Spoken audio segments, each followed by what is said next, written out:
bowls. Oh, that's a beauty. He's got him caught behind. He's nicked that one. That was perfect. Again, didn't turn too much. And it hit the outside edge of Mendes' bat. And Butler took a decent catch.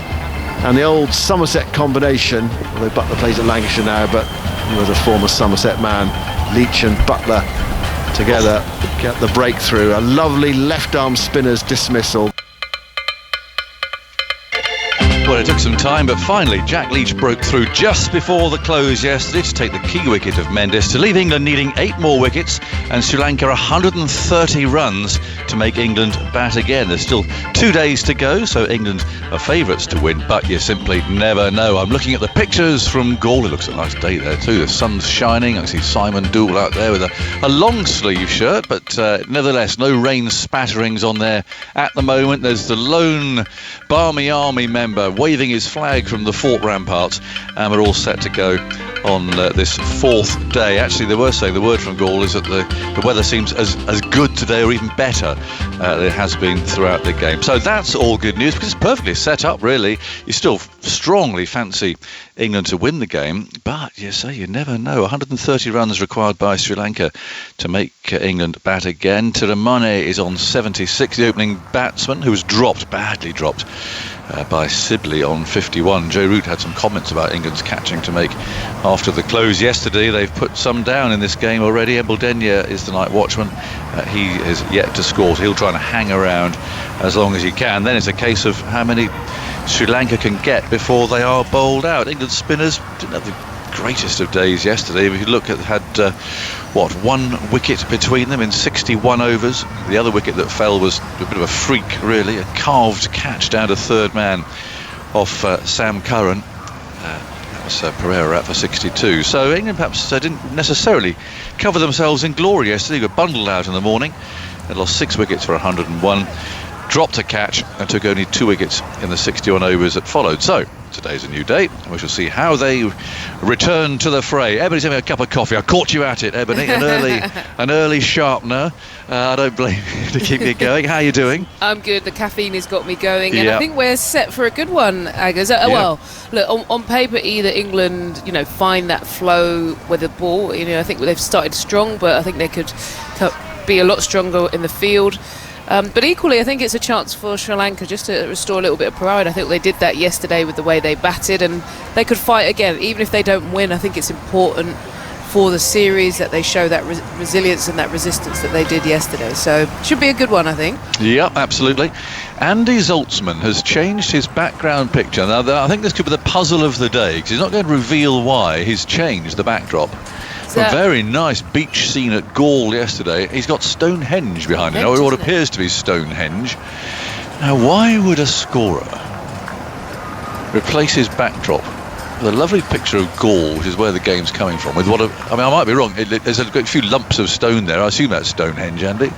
It is indeed Stonehenge. Right. And obviously this is where the cricket stump was invented.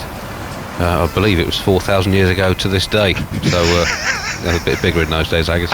You might have knocked a few over. Well, that's very impressive. I do like this idea of the backdrop. I'm about to investigate. Anyway, good morning to you, Andy. Anything titivate you overnight as far as statistics were concerned? It is currently overnight, Aggers. So it is. So you remain to be titivated. Yeah, I'm just cranking the stats engine up. Fair enough. I'll get back to you shortly. Okay. Well, we'll see lots of smoke rising and so on from your Zoom picture. I hope lots of people are with us today. Although we did say 4:15 when we trailed events, so maybe that's when alarms are going to go off. I'll keep an eye on that when my clock switches over before I give everyone a totally hail and hearty greeting. But those of you who aware of the fact we go on 5 minutes earlier, good morning to you. It's lovely to have you with us. I don't know what it's like outside. It's dark, so I really can't see, but it can't be any worse than yesterday. What a horrible day yesterday was, I must say. So today looks to be better. It's certainly better in Gaul, where they've got sunshine, and I can see umpire Dharmasena waving his arm, and Stuart Broad is going to bowl the first over of the day. It is now 4:15. Good morning, everybody who set their alarm clocks. Here's the first ball. It's Broad, who bowls absolutely on the spot again, as he has done throughout, and brings the left-handed Tiramane forward. He plays to mid-off, and there is no run. Broad's figures yesterday: 8 overs, 6 maidens, no wicket for 3. Just incredible figures. He just absolutely put the ball time and time and time again on exactly the right spot. He's become, well, almost robotic in the way that he simply runs in off this shortened, more controlled run than that of about 3 or 4 years ago. Beautifully rhythmical. In he goes again, bowls, and it's a repeat. Round about middle and off, and Broad himself fields in his follow through.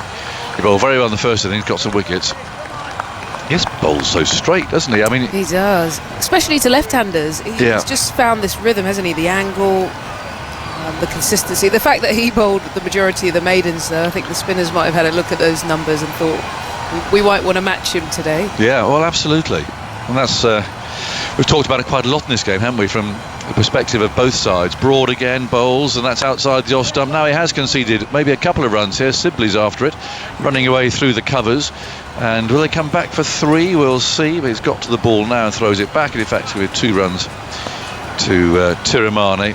Broad will be cross. He loves these sorts of jobs, if you like. He knows what his job is here. It is to absolutely keep things as tight as he possibly can, and he hates giving away runs, as we know. He and Jimmy Anderson, just whenever someone even gets a one off them, you can see them frustrated. So he's conceded 2 there.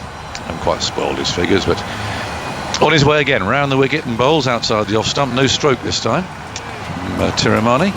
Guessing he'll fancy a bit of Embledenia as well to get to the night watchman. Yeah.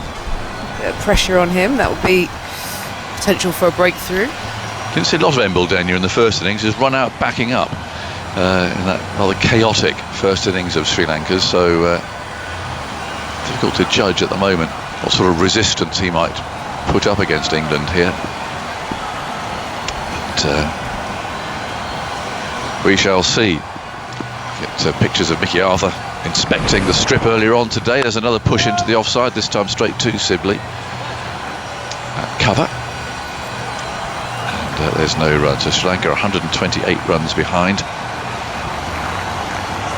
But, I have to say, the way Sri Lanka have come back after the first 2 pretty disastrous days was quite heartening, but they've still got a lot to do. The trouble is, the test match, you fall that far behind, it's very difficult to get yourself back in the game again, but it can be done. Broad round the wicket again, bowls. Tiramani defends, standing up this time, playing off the back foot, and Broad shows off his footballing skills there with some keepy uppies to end the over. 158 for 2. So Sri Lanka 128 behind. We will have a look at Embledenia now to see how he gets on. Who are you opening with, Ebbs? Who's the other end? I'd go for Leach personally. I thought he bowled some beautiful deliveries when he got it right, got a bit of turn. Obviously, we know this wicket's going to continue to spin. I think that they might offer you the most control and the most threat as a partnership opening up. So that's where I'd be going. You? Yes, I'm with you. I think so, and especially as he got that late wicket. Just give him a little bit of confidence. We'll see in a minute. We'll probably both be completely wrong. Probably with Mark Wood or something, but yeah, it would make sense. And I don't know, English spinners mustn't search. They must. Oh, he's up with Bess. There you go. So well, fair enough. At least it's one of the spinners. But I'm a little bit surprised because I think I would still have Leach as my most likely wicket taker in these conditions. The best got 5 in the first innings, but. Would that be unkind? I don't think he bowled. 2 left-handers. Maybe he's just thinking 2 left-handers. Yeah, that could be it. So we've got the night watchman on strike. Best moves in Bowlston, and that comes off a thick inside edge. I don't think Best bowled any better in the first innings to get 5 than he did yesterday. I mean, I think his consistency hasn't been there throughout the game. Really, he just happened to pick up 5 wickets in the first innings. Embledenia waits for him again. He strides in. Bowls short outside the off stump. Embledenia watches it spin harmlessly by into Buckler's gloves. There's a couple of men round the bat. There's a slip and a silly point.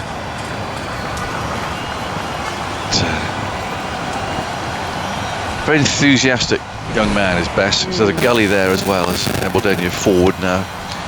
plays into the offside. He's only a young lad, but he's got a bit about him. I always enjoy interviewing Dom Bess.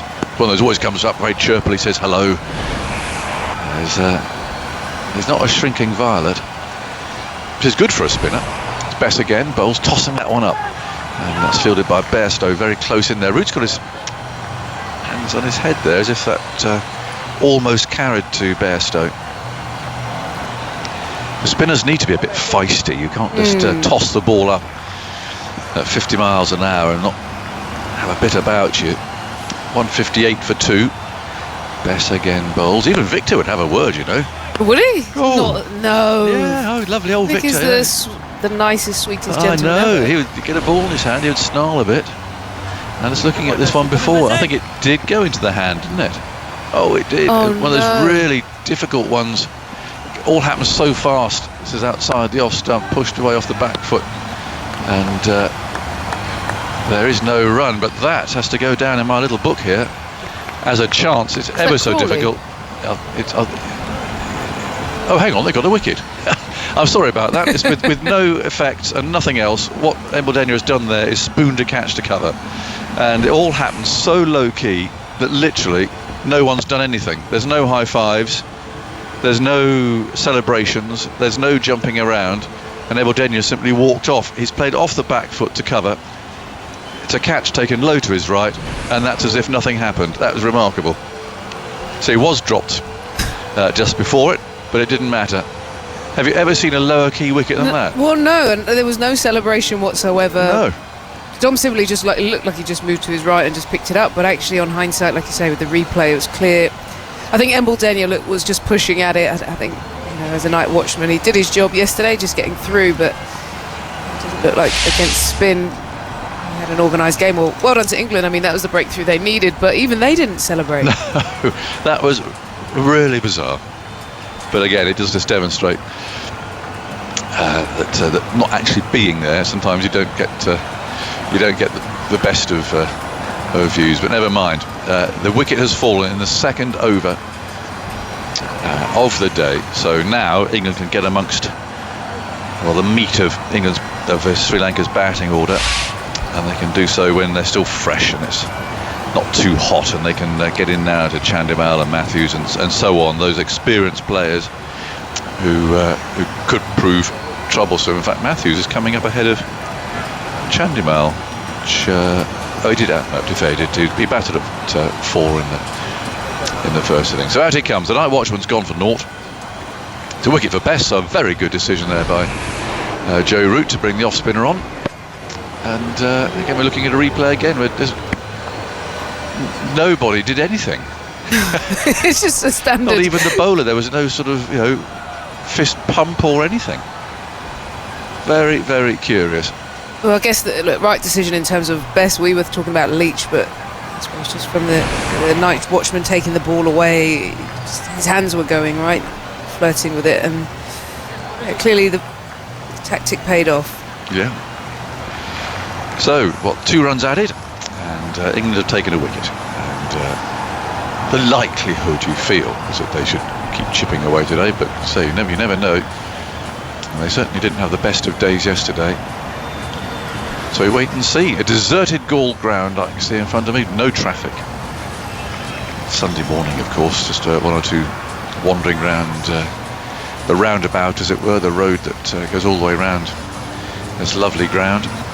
Fort looking resplendent, the egrets scattering from the trees, and Broad on his way. And he's there now, and he bowls to Tiramani. He goes back and chops that away. There's a misfield, a fumble by Bess, a backward point, and the ball will go for 4. Bounced out of his hands there. It seemed to get quite a lot on it. And so 4 more to the left-handed Tiramani. Sri Lanka move on to 162. Bess didn't get himself in the best position there. No. It looks like he hadn't got his feet moving and just ended up going down facing the ball rather than getting something behind it. Won't be happy about that. Broad again, runs in, bowls. Oh, that cuts back and hits Tiramani up on the inside thigh. We haven't seen any other deliveries like the one, for instance, that Butler got yesterday. from Fernando. And you thought, whew, hang on a minute, because it went through the surface, moved away. I mean, it was a sort of delivery that you expect to see on a green seamer at Grace Road. It bounced, went through quickly. So I thought, wow, if the seamers are going to get into it as well, and it is going to be tough batting out there. But we haven't really seen anything like that since. Broad bowls, very full, driven by the left-handed Tiramani to mid-off. And there's no run. I see slowly they're gathering at the Oval. They've seen their old friend, the night watchman. It's possible that this is the first game of cricket, and I got off this to Dan Norcross, who I think's in position there to ponder about as he arrives. This could be the first time in a test match in which you are actually dealing with a pucker night watchman rather than simply a batting night watchman. Is that a fair thought, I wonder? Here's Broad, that's sliced away. This time Best fields cleanly at backward point, and there's no run, because every morning they are dealing with a night watchman at the security gate at the Oval, aren't they? Oh yeah. And that's why the cricketing terminology came. He's the fellow who goes out there, he bats, he hangs on overnight, and knocks off in the morning usually, although one or two haven't, as we know, like Jason Gillespie. But that's where the expression came from. Broad again, bandana on, of course. Bowls on the leg stump this time, has turned neatly into the leg side, and they'll take one run there out to the man coming in from the deep. The flag's fluttering behind them there, so promising signs of a nice day here. But England have taken that early wicket. If we're just tuning our way, it is the night watchman, but it's still good to get rid of him. What number did you bat, Agnes? Well, anywhere between 11 and 13. 11 and night watchman. Did you do the night watchman? Oh, I hated it. See, the trouble was that both Gower and Willie, who are my captains, knew that I hated it. I'll do them for bullying these days. Yeah. Because they used to put me in there for a laugh, really. I think it's a lot of pressure. It's a horrible job. Because you can't go out and swing. It's not like you're allowed to let loose. Well, I did once, because I was quite cross about being night watchman, so I did go out and swing once. In comes Broad. Over the wicket, bowls, and that's pushed away by Matthews. His first ball out to point. And there's no runs at the end of Broad's over. We're playing Kent at Canterbury. And I'd bowled a lot of overs, like sort of 30 overs. Got off the field with about 20 minutes to go.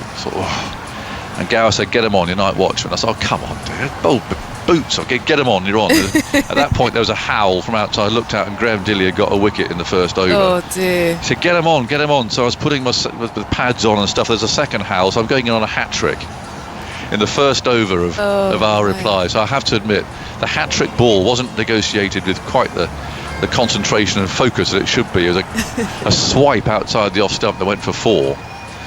And I was out in the next over as Terry Alderman, I recall, again, not playing a very good shot. And Gower walked past me and said he made a right something of yourself there as I walked off. And I think by the close of play, I'm not going to exaggerate, but in those 20 minutes we'd lost about 6 or 7 wickets. Oh dear. We were about 30 for 7. And Philip de Freitas got a very good 100 the next day. We might have been 1986, somewhere around about there.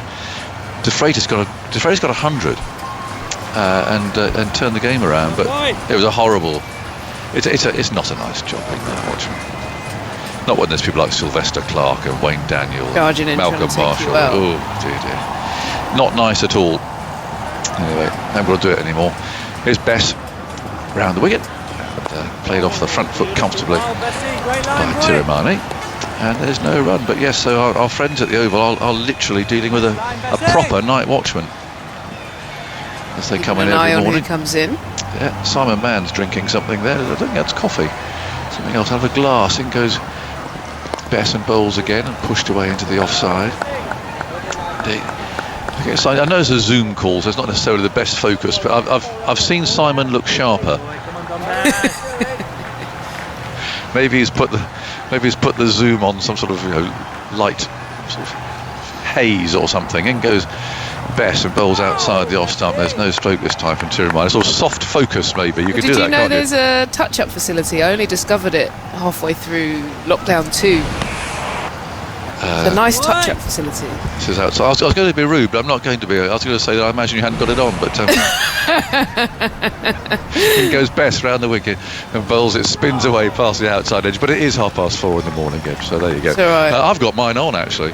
Have you got yours? I was thinking you were looking in tell? good nick. Well, now you're wearing your designer dressing gown. You've got to. It's a bit odd because actually my dressing gown is blue, but it shows on Zoom and everywhere else as purple brown. Yeah, sort of brown, doesn't it? I don't know what's happened there. In goes Bess. Bowles. Oh, there's a bit of spin and bounce. That's pushed away out to cover. And there's no run. Simon's going through some sort of face massaging exercise here to try and wake himself up. This next 20 minutes could be interesting. He really is. Look at that. He's had a face mask. I don't know what he's doing to himself. Slapping himself around the face. 163 for 3. Here's Bess again. Bowles turned away into the onside. Another slurp of something. That'd be some sort of protein shake or something. I think. Detox. Something to get him going. This is going to be the most exhilarating 20 minutes of commentary ever delivered at 4:30 in the morning, given the warm-ups and the facial exercises and whatever he's drinking there. So, for goodness sake, without delay, before it all wears off, let's go to Simon Mann in Salford via Andy Zoltzman. Yes, I'm back. Slight internet issues here in Streatham. Just on Tirimane. As we were talking about yesterday, it's his highest score since 2013. He has now ended his sequence of runs without innings without reaching 70 in the top 6, 53 in a row, which is a record in Test history. Innings without reaching 70 for a top 6 batsman, beating Devon Smith 51, the West Indian Open, and then Alan Lamb third on 41. So a fine effort for a player who struggled in this format. Good morning, Andy. Good morning, Ebbs. Morning, Simon. And sounding something else fresh to Aggers. 163 for 3. Peppermint tea. It's all right this time of the morning. I even washed my hair this morning as well. I was a bit cheeky to say I wasn't looking much cop. There we go. Here's Broad moving into bowl to Matthews outside the off stump. Matthews leans forward and lets that one go through to wicketkeeper Butler. At the Gabba, if you're interested in what's going on there, India fighting hard. 241 for 6 against Australia. There's a good partnership going on at the moment between Shardul Thakur and Washington Sundar on debut. Sundar 24, Washington 35. Hazel's picked up 3 wickets, but one of the Indian batsmen, Shardul Thakur's had a blow to the glove, a bit like the one suffered by Kusal Perera yesterday. So India are 128 runs behind, and there's commentary on that match outside the off stump from Broad. No stroke from Matthews. There's commentary on that match on the BBC Sport website. We've been bringing you commentary through the night, but this game's taken precedent, and it's 163 for 3. 1 wicket this morning. Lasith Embol-Denye are just switching on. I'm sure people are waking up and switching on the whole time. Caught by Sibley, short extra cover off Best for naught. Strange one. Absolutely no one celebrated and no one reacted. I must say, I watched it on my pitches. I thought that's out, isn't it? But no one's celebrating, so it can't be. And then just bit by bit you realise as the batsman walked away that he was on his way. Here is Broad bowling. Matthews comes across his stumps and turns into the onside, and there's no run. Now this is a really important passage of the game, this. Angelo Matthews, class player, in at number 5 in this innings. Sri Lanka 123 runs behind. If Sri Lanka are to do anything in this game, you feel that something's got to happen in this middle order. The 2 players to come, Matthews and Chandimal, and with Tirimane still there. They are the ones that need to build something big. It's not inconceivable that Sri Lanka could cause England some problems in this game with all the time left, but it's got to happen, you feel, in this middle order. So this is a big passage of play. Broad bowls, and Matthews comes across his stumps and plays defensively back up the pitch, and there is no run. And Matthews rather chucked it away in the first innings after playing well. Mind you could say that of just about every Sri Lankan batsman in that first innings. I always think it's you say that it's only the night watchman that's out, but I always think that on a warm day, and it is a warmer day today because the sun is shining and the forecast looks pretty good on my weather app. It's a good thing not to have to expend any energy whatsoever on the night watchman, so you just get him out of the way. Yeah. So he's sort of done his job in a way, but I think in this situation it'd be nice for Sri Lanka. Would have been nice as Broad goes in and bowls. Matthews stabs that into the offside, sets off for a single, and a sharp call of no, I think, from Tirimane. I don't think it was Matthews saying no there. Matthews wanted the single to get off the mark. So really useful to get rid of the night watchman early on. And yeah, you want the night watchman to do something, actually, to hold a team up for half an hour or so. Yeah, or take sort of, let's say, half an hour or 10 overs out of the game if possible, just if it's at the other end. That just wears the bowlers down a little bit. Maybe a couple of rotations of bowlers have to come into play. England starting off with Broad and Best this morning. Best has actually bowled quite well so far. Here is Broad bowling to Matthews, homing in on off stump, straight delivery. Matthews rather fell over in defence there, plays it away on the offside to cover, and that is the end of the over. 163 for 3. We started 15 minutes early today, and it's nice that you got up bright and early, Ebbs, to get us underway. Yeah, see, caffeine, it's well, I don't drink coffee, but just had as many cups of tea as possible. I was just thinking as well, the other factor for England is still a little way away, but the new ball, sure Broad will want to make sure that rotation, he's fresh, so that's something that England will have in the back of their mind, that it's, will it come in this session? How many overs? That's 14. Yeah, I think it will. Come in this well, if they session, want to take it, I presume they will, won't they? Yeah. So that gives them, even if they have to toil away for a little bit, but then they open up the door just before lunch. Here's Best bowling to Tiramani, short and forced away, but they're stopped at deep-ish cover, who's inside the ring on the offside, and there is no run. Jack Leach there, number 77, fumbled it initially. And not with the sweeper back today, not so far anyway. Trying to squeeze it a bit. Here is Best bowling, and Tiramani comes forward, and the ball being defended into the offside, but hitting quite high up on the bat, so. And that was what happened to Embledenia early on as well. There was a catch to Bairstow at Silly Point. Again, there was not much reaction. It was almost as if they didn't rate Embledenia at all. Oh, well, he'll be out in a second. Doesn't matter. Don't need to worry too much about him. Best ball's very full that time. Driven by Tiramani up towards mid-off. And there's no run. Big morning for Lahiru Tiramani. 1 Test 100 to his name. Way back in the mist of time. Just about when Stonehenge was built, I think. 163 for 3. Here is Bess going into bowl to Tiramani, who angles that away into the offside towards short extra cover, and there is no run. Have got into that zone though, which is nice. Even this morning, his feet are moving well at the moment. He's getting out to the ball, making sure he plays it late. Just found a little bit of form and flow. He's talking to himself. Under the helmet there, Best bowls, he drives that uppishly, and it was past the dive at extra cover, and that's gone to the boundary for 4. That was a risky one. Tiramani goes to 87. It was Sibley diving away to his left. I don't think he got a hand to it or even fingertips, but there are a few hands on heads out there, and he wasn't far away there. He went for it, Tiramani, and well, this was the most important thing, is it came off for him, but it was in the air for a while. He got away with that one, didn't he? Just on the up. It was Bess has bowled a pretty tight line to him, and I think it's the first that's got a little bit wider that threw the hands up. 167 for 3. Here's Bess bowling a short ball. That's not a good delivery, and he threads it wide of Bess in the covers. He has to chase it back to the cover boundary, and that's gone away for 4.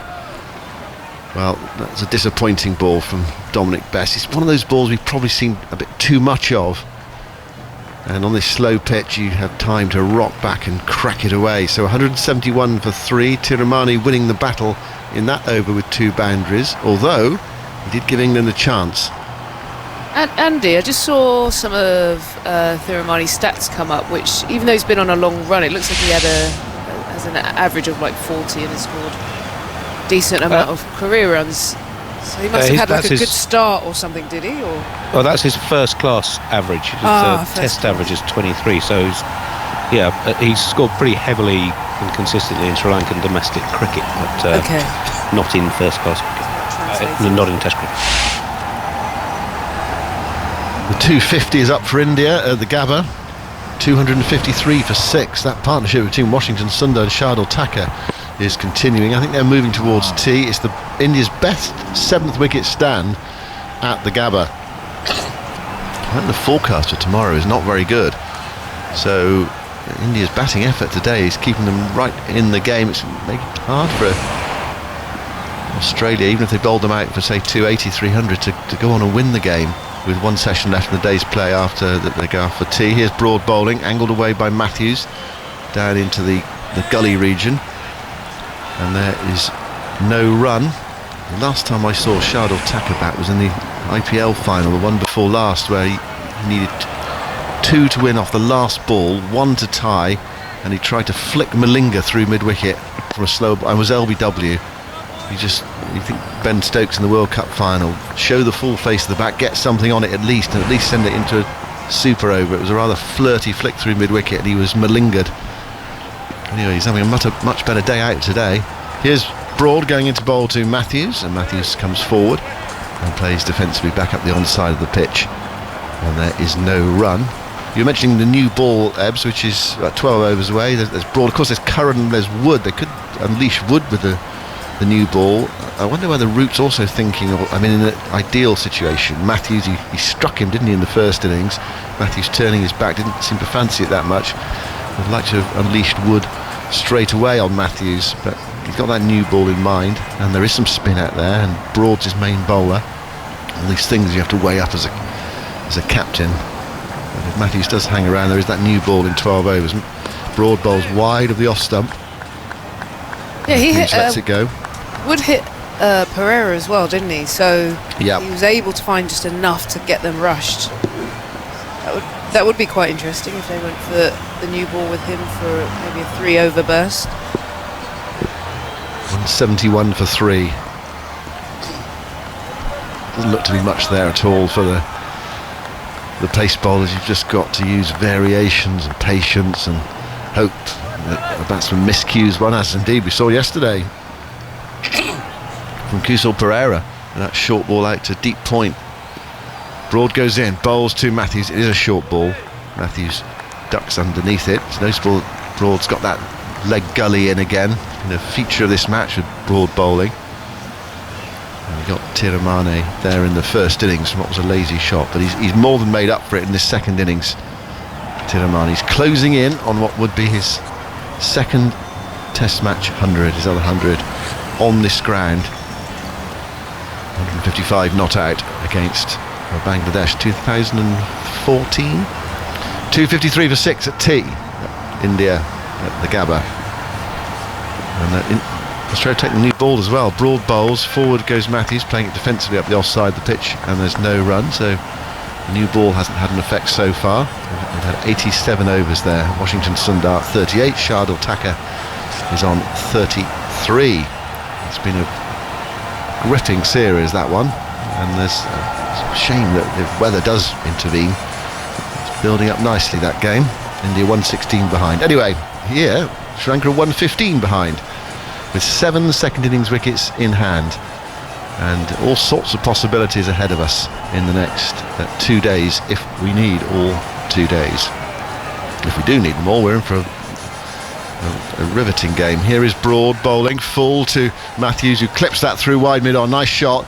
Broad looking for that straight full delivery out towards the long on boundary. It's picked up inside the rope, throws on its way from Sam Curran, and the throw comes into the stumps at the non-striker's end. And if the ball had hit there, it didn't look to be too far away.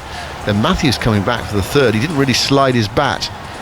Anyway, ifs and buts, and it missed the stumps. And Matthews is underway with 3, 174 for 3. Sri Lanka still 112 runs behind.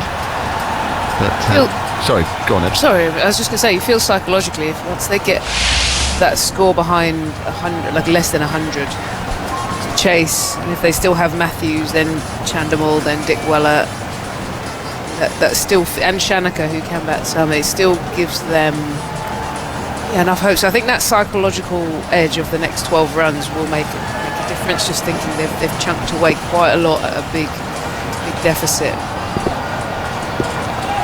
Yeah, what's England's goal, do you think? I mean, it's a minimum goal. They'd love to just bowl them out, of course, but 3 more wickets by the time they've knocked off the deficit. 286 for 6. That would be sort of their minimum goal if they possibly could.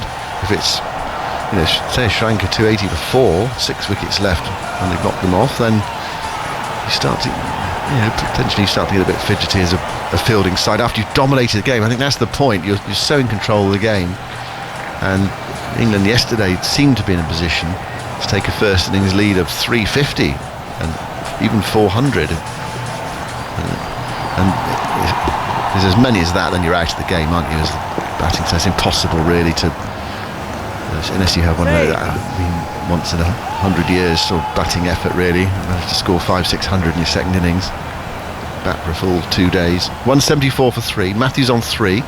First time he's faced Bess in the second innings. He goes in now. Matthews sweeps immediately, makes good contact towards deep back with square legs. A scrambling save for Wood away to his left hand side, and Wood stops it, sends in the return, and Matthews is limited to a single. Matthews to 4. And the emphasis back on Tiramani, who's on 91. I don't know what Best preferred to be bowling to Tiramani. I know he's on 91, but he's a left-hander, and he gave him exactly the charge in the last over, but he hit it in the air through the offside.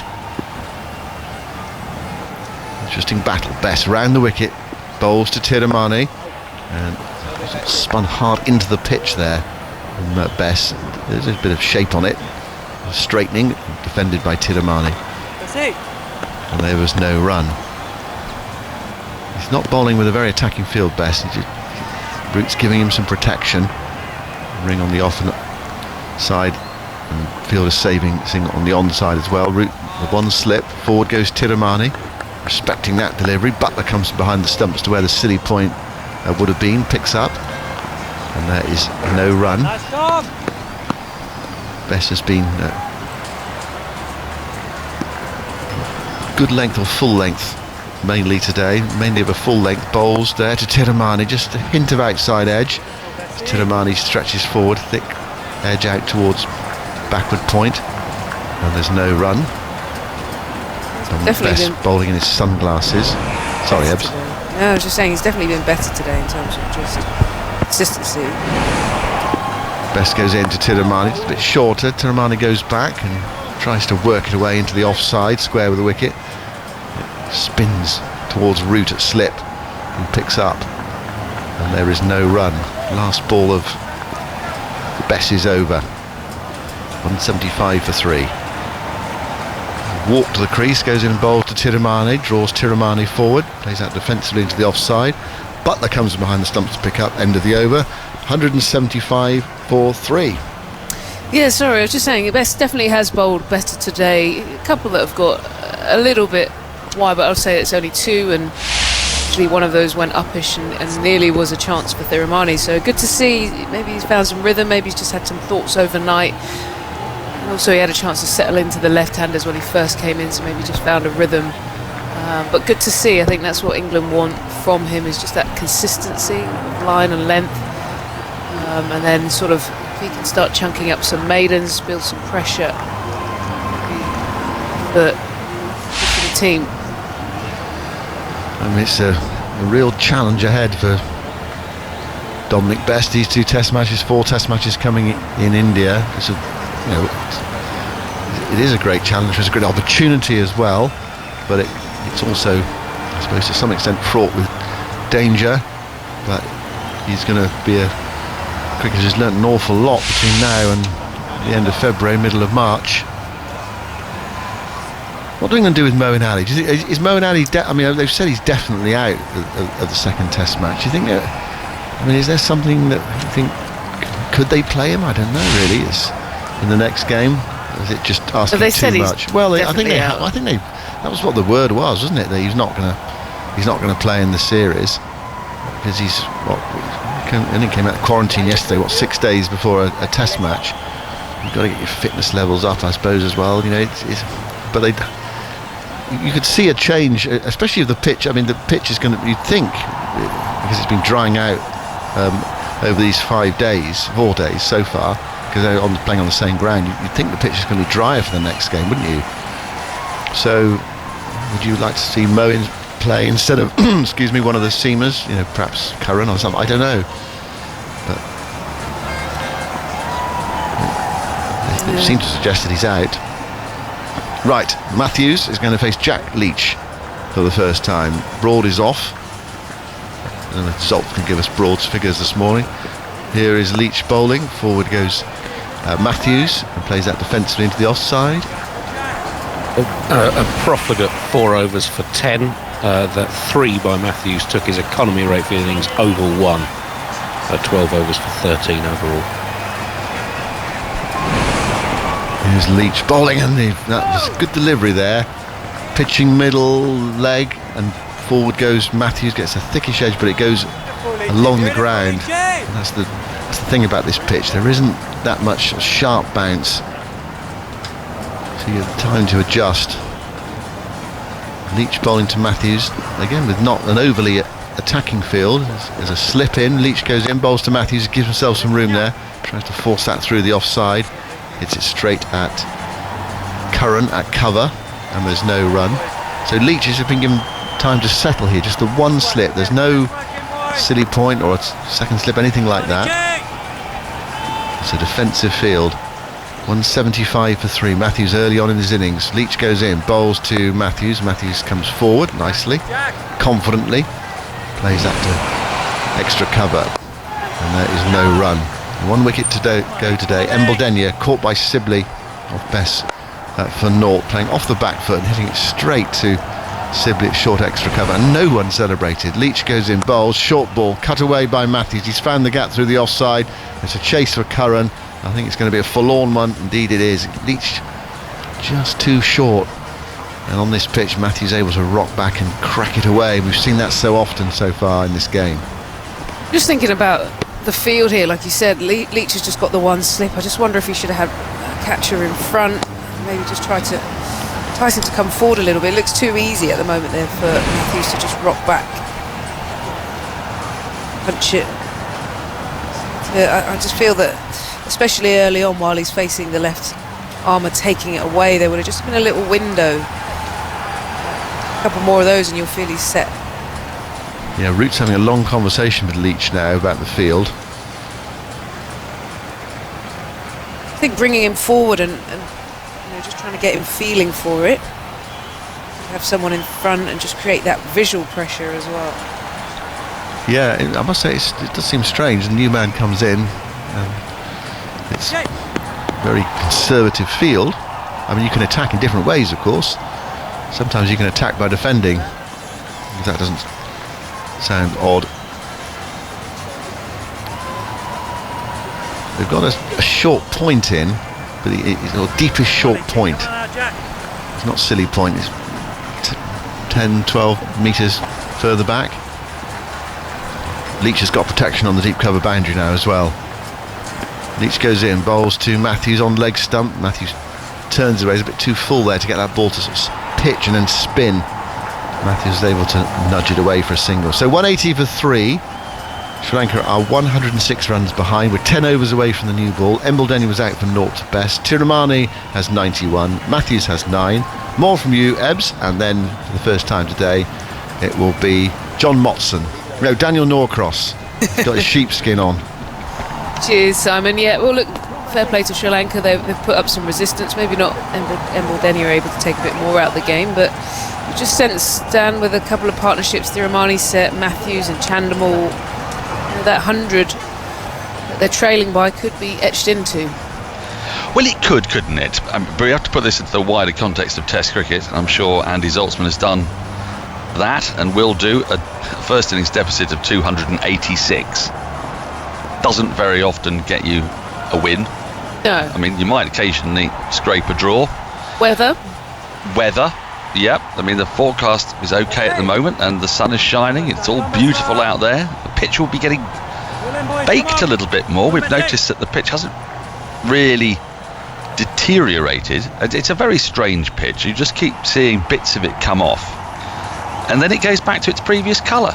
Bess in, it's turned into the onside, nicely off the hip by Matthews, take him to double figures. That single as it's picked up at backwards square leg. 181 for 3. You know, if you see often Indian pitches, English pitches, Australian pitches, the rough is very visible, isn't it, everything? And it grows over time and we fixate over it, we become very excited by it.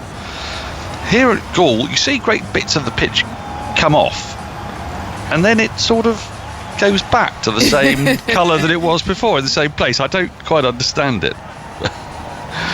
And we're not seeing any cracks. The pitch is behaving well. Bess in, there's a slip. Thiramani comes forward in defence, pushes back up the wicket. Bess fields up his own bowling. Tense moments these will be for Thiramani. He's hit 100 in his career. That was against Bangladesh on this ground. An unbeaten 155. This is his equal second best score, and he's been around the block. Goes for the big wild Yahoo. It's gone high in the air. Is he going to land safely? It is, between pretty much 3 fielders. Dhiramani, a bit of luck there. His heart must have been in his mouth. He went for a big swing, a slog sweep out to deep mid-wicket. Ball got a bit more than a top edge, which is what ensured it evaded Crawley and Wood coming in from the deep square leg boundary. It was a false shot. And just talking about the nerves he must be feeling, does that make you feel even more nervous when you've done that, or do you feel a bit better? He's picked up 2 for it. It's definitely in the nervous 90s there, and I mean, he's not played that shot all day, going against the spin, didn't quite pick the length and get to it. Nervous 90s. He moves to 93. Bess is in. That's cut nicely out towards the boundary. That'll be 4. Well, if he was nervous, he'll be feeling a lot less nervous now. He moves to 97. Andy Zaltzman, wrote a piece, I think it might have, was it for Wisden, Andy, about the fallacy of the nervous 90s? It was for the Night Watchman magazine, one of their early issues. And statistically, the 90s is the decade of runs in which a batsman is least likely to get out below the 150s. So there's obviously most likely from 0 to 10, and then it sort of gradually levels off. But yes, we'll come back to that. Bess is in round the wicket. Dhiramani forward, and defence pushes back up the wicket. No run. Might we conclude it's because actually people concentrate harder in the 90s? Well, I think so, yes. And there's batsmen are about 20% more likely to get out between 100 and 109 than in the 90s. Isn't that interesting? Full driven into the offside. There's no run. That doesn't mean, incidentally, that they're not nervous 90s. It might be that nerves are what gets you over the line, whereas the sort of complacent hundreds is what sees you out. Well, I think we should definitely start calling it the complacent hundreds. Yeah, it doesn't. It's not quite alliterative, isn't it? That's a problem. It's true in one-day cricket as well. One-day international cricket. Really? There you go, Ebony. We learn something every day. We do. I'm blaming mobile phones and Game Boys. 187 for 3. I desperately want to hear that analysis, Ebony. Well, Sri Lanka 99 behind. So, I mean, unless I misunderstood, you're saying back in the day, basically, you're more likely to get over the line, right? No. That was over the whole of the history of Test cricket. So even Warwick Armstrong, back in the 1920s, back in 1920, 21, he would have buckled down when he was in the 90s, whereas his thoughts would have started turning to having a punt down the ISIS with Ethel, perhaps, once he got into 100, pushed off the back foot into the offside, fielded just in front of square for a single. So there's always been distractions then, basically. That's right. Doesn't Champagne matter what hamper. era. Yep. Warwick Armstrong's teammate, Clem Hill, one of the great batsmen of the pre-First World War era, had consecutive Test scores of 99, 98 and 97. So if anything, back in the old days, they were more flighty. Yes, possibly cavalier at that point. Yeah. Have you ever not thought, I used to think this as a batter, right, that 100 is actually only a number. Yes, everybody else makes it into this big thing, but it actually is only more runs. Like 80 crossing to 90 is just more runs. And I think, do you know what I mean? Like I do. And you as a scientist, so trapped in what it means to everybody else that you forget it's just more runs, and you always get tetchy. Well, you as a scientist, as Leach is in. Oh, that's taken an inside edge onto pad, and it's ballooned just over the top. I say just over the top, quite a long way over the top of short leg. And Dhiramani, it's not got a life there, but Leach is getting a bit of bounce and a bit of turn. That was a distinct inside edge. Crawley's close in at short leg. Had no chance, didn't get a run. Dhiramani full toss. Leach has let him get away there, and Dhiramani picks up the single to take him to 98, which of course, if we lived in base 9, would already be over 3 figures. But yeah, if humanity had evolved with only 4 digits and therefore learned to count in base 8, then what is 64 to us would be a century. Imagine the stats people would have then. Well, Joe Root would have an awful lot of 3-figure scores, wouldn't he? Do you want to work that out for us? Don't need to be like that. 189 for 3. Matthews on strike now on 11.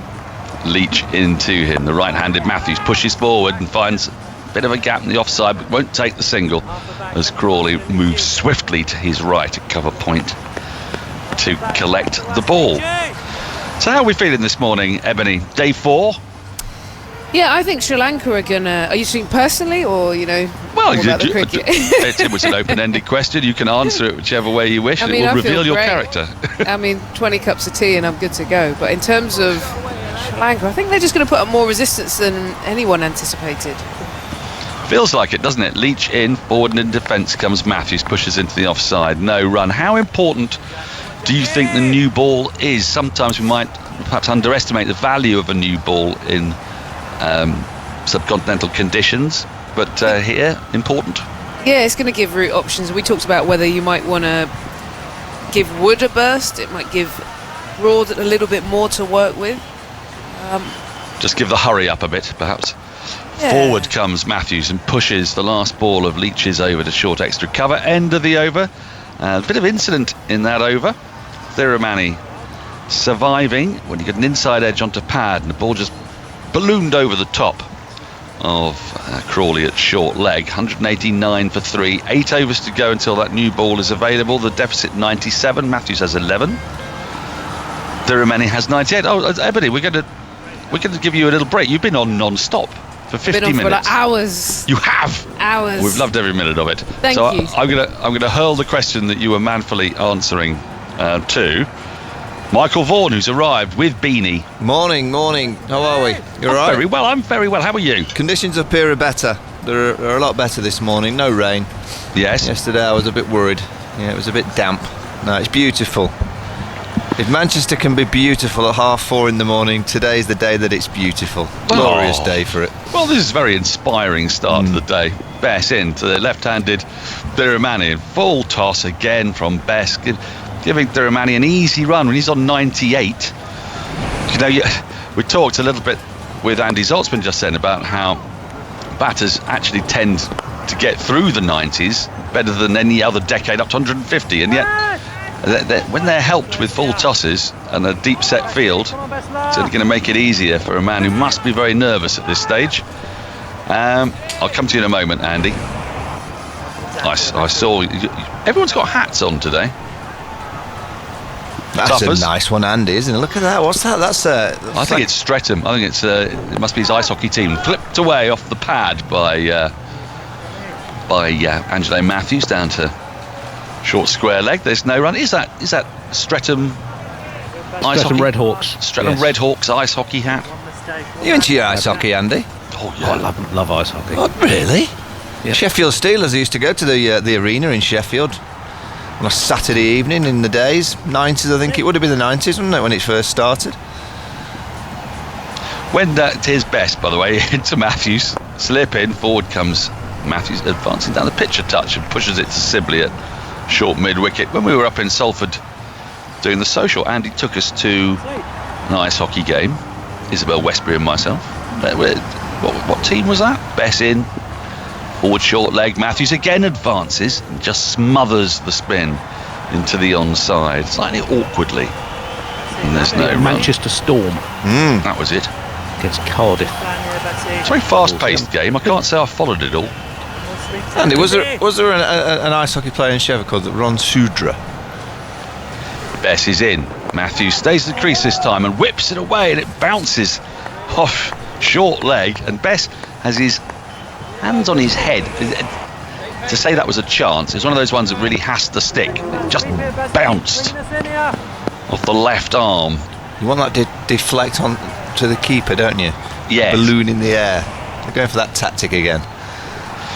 Yes, it came off Crawley's arm instead, and this time Matthews finds the gap on the onside through mid-wicket and gets the single, which means he will keep the strike. That won't displease Jack Leach, as he'll have the right-hander to bowl at. Ice hockey chat with Sri Lanka 191 for 3. Eleanor Oldroyd, of course, of Five Live fame, has done a fair bit of ice hockey commentary. I can't think of anything more taxing than ice hockey commentary.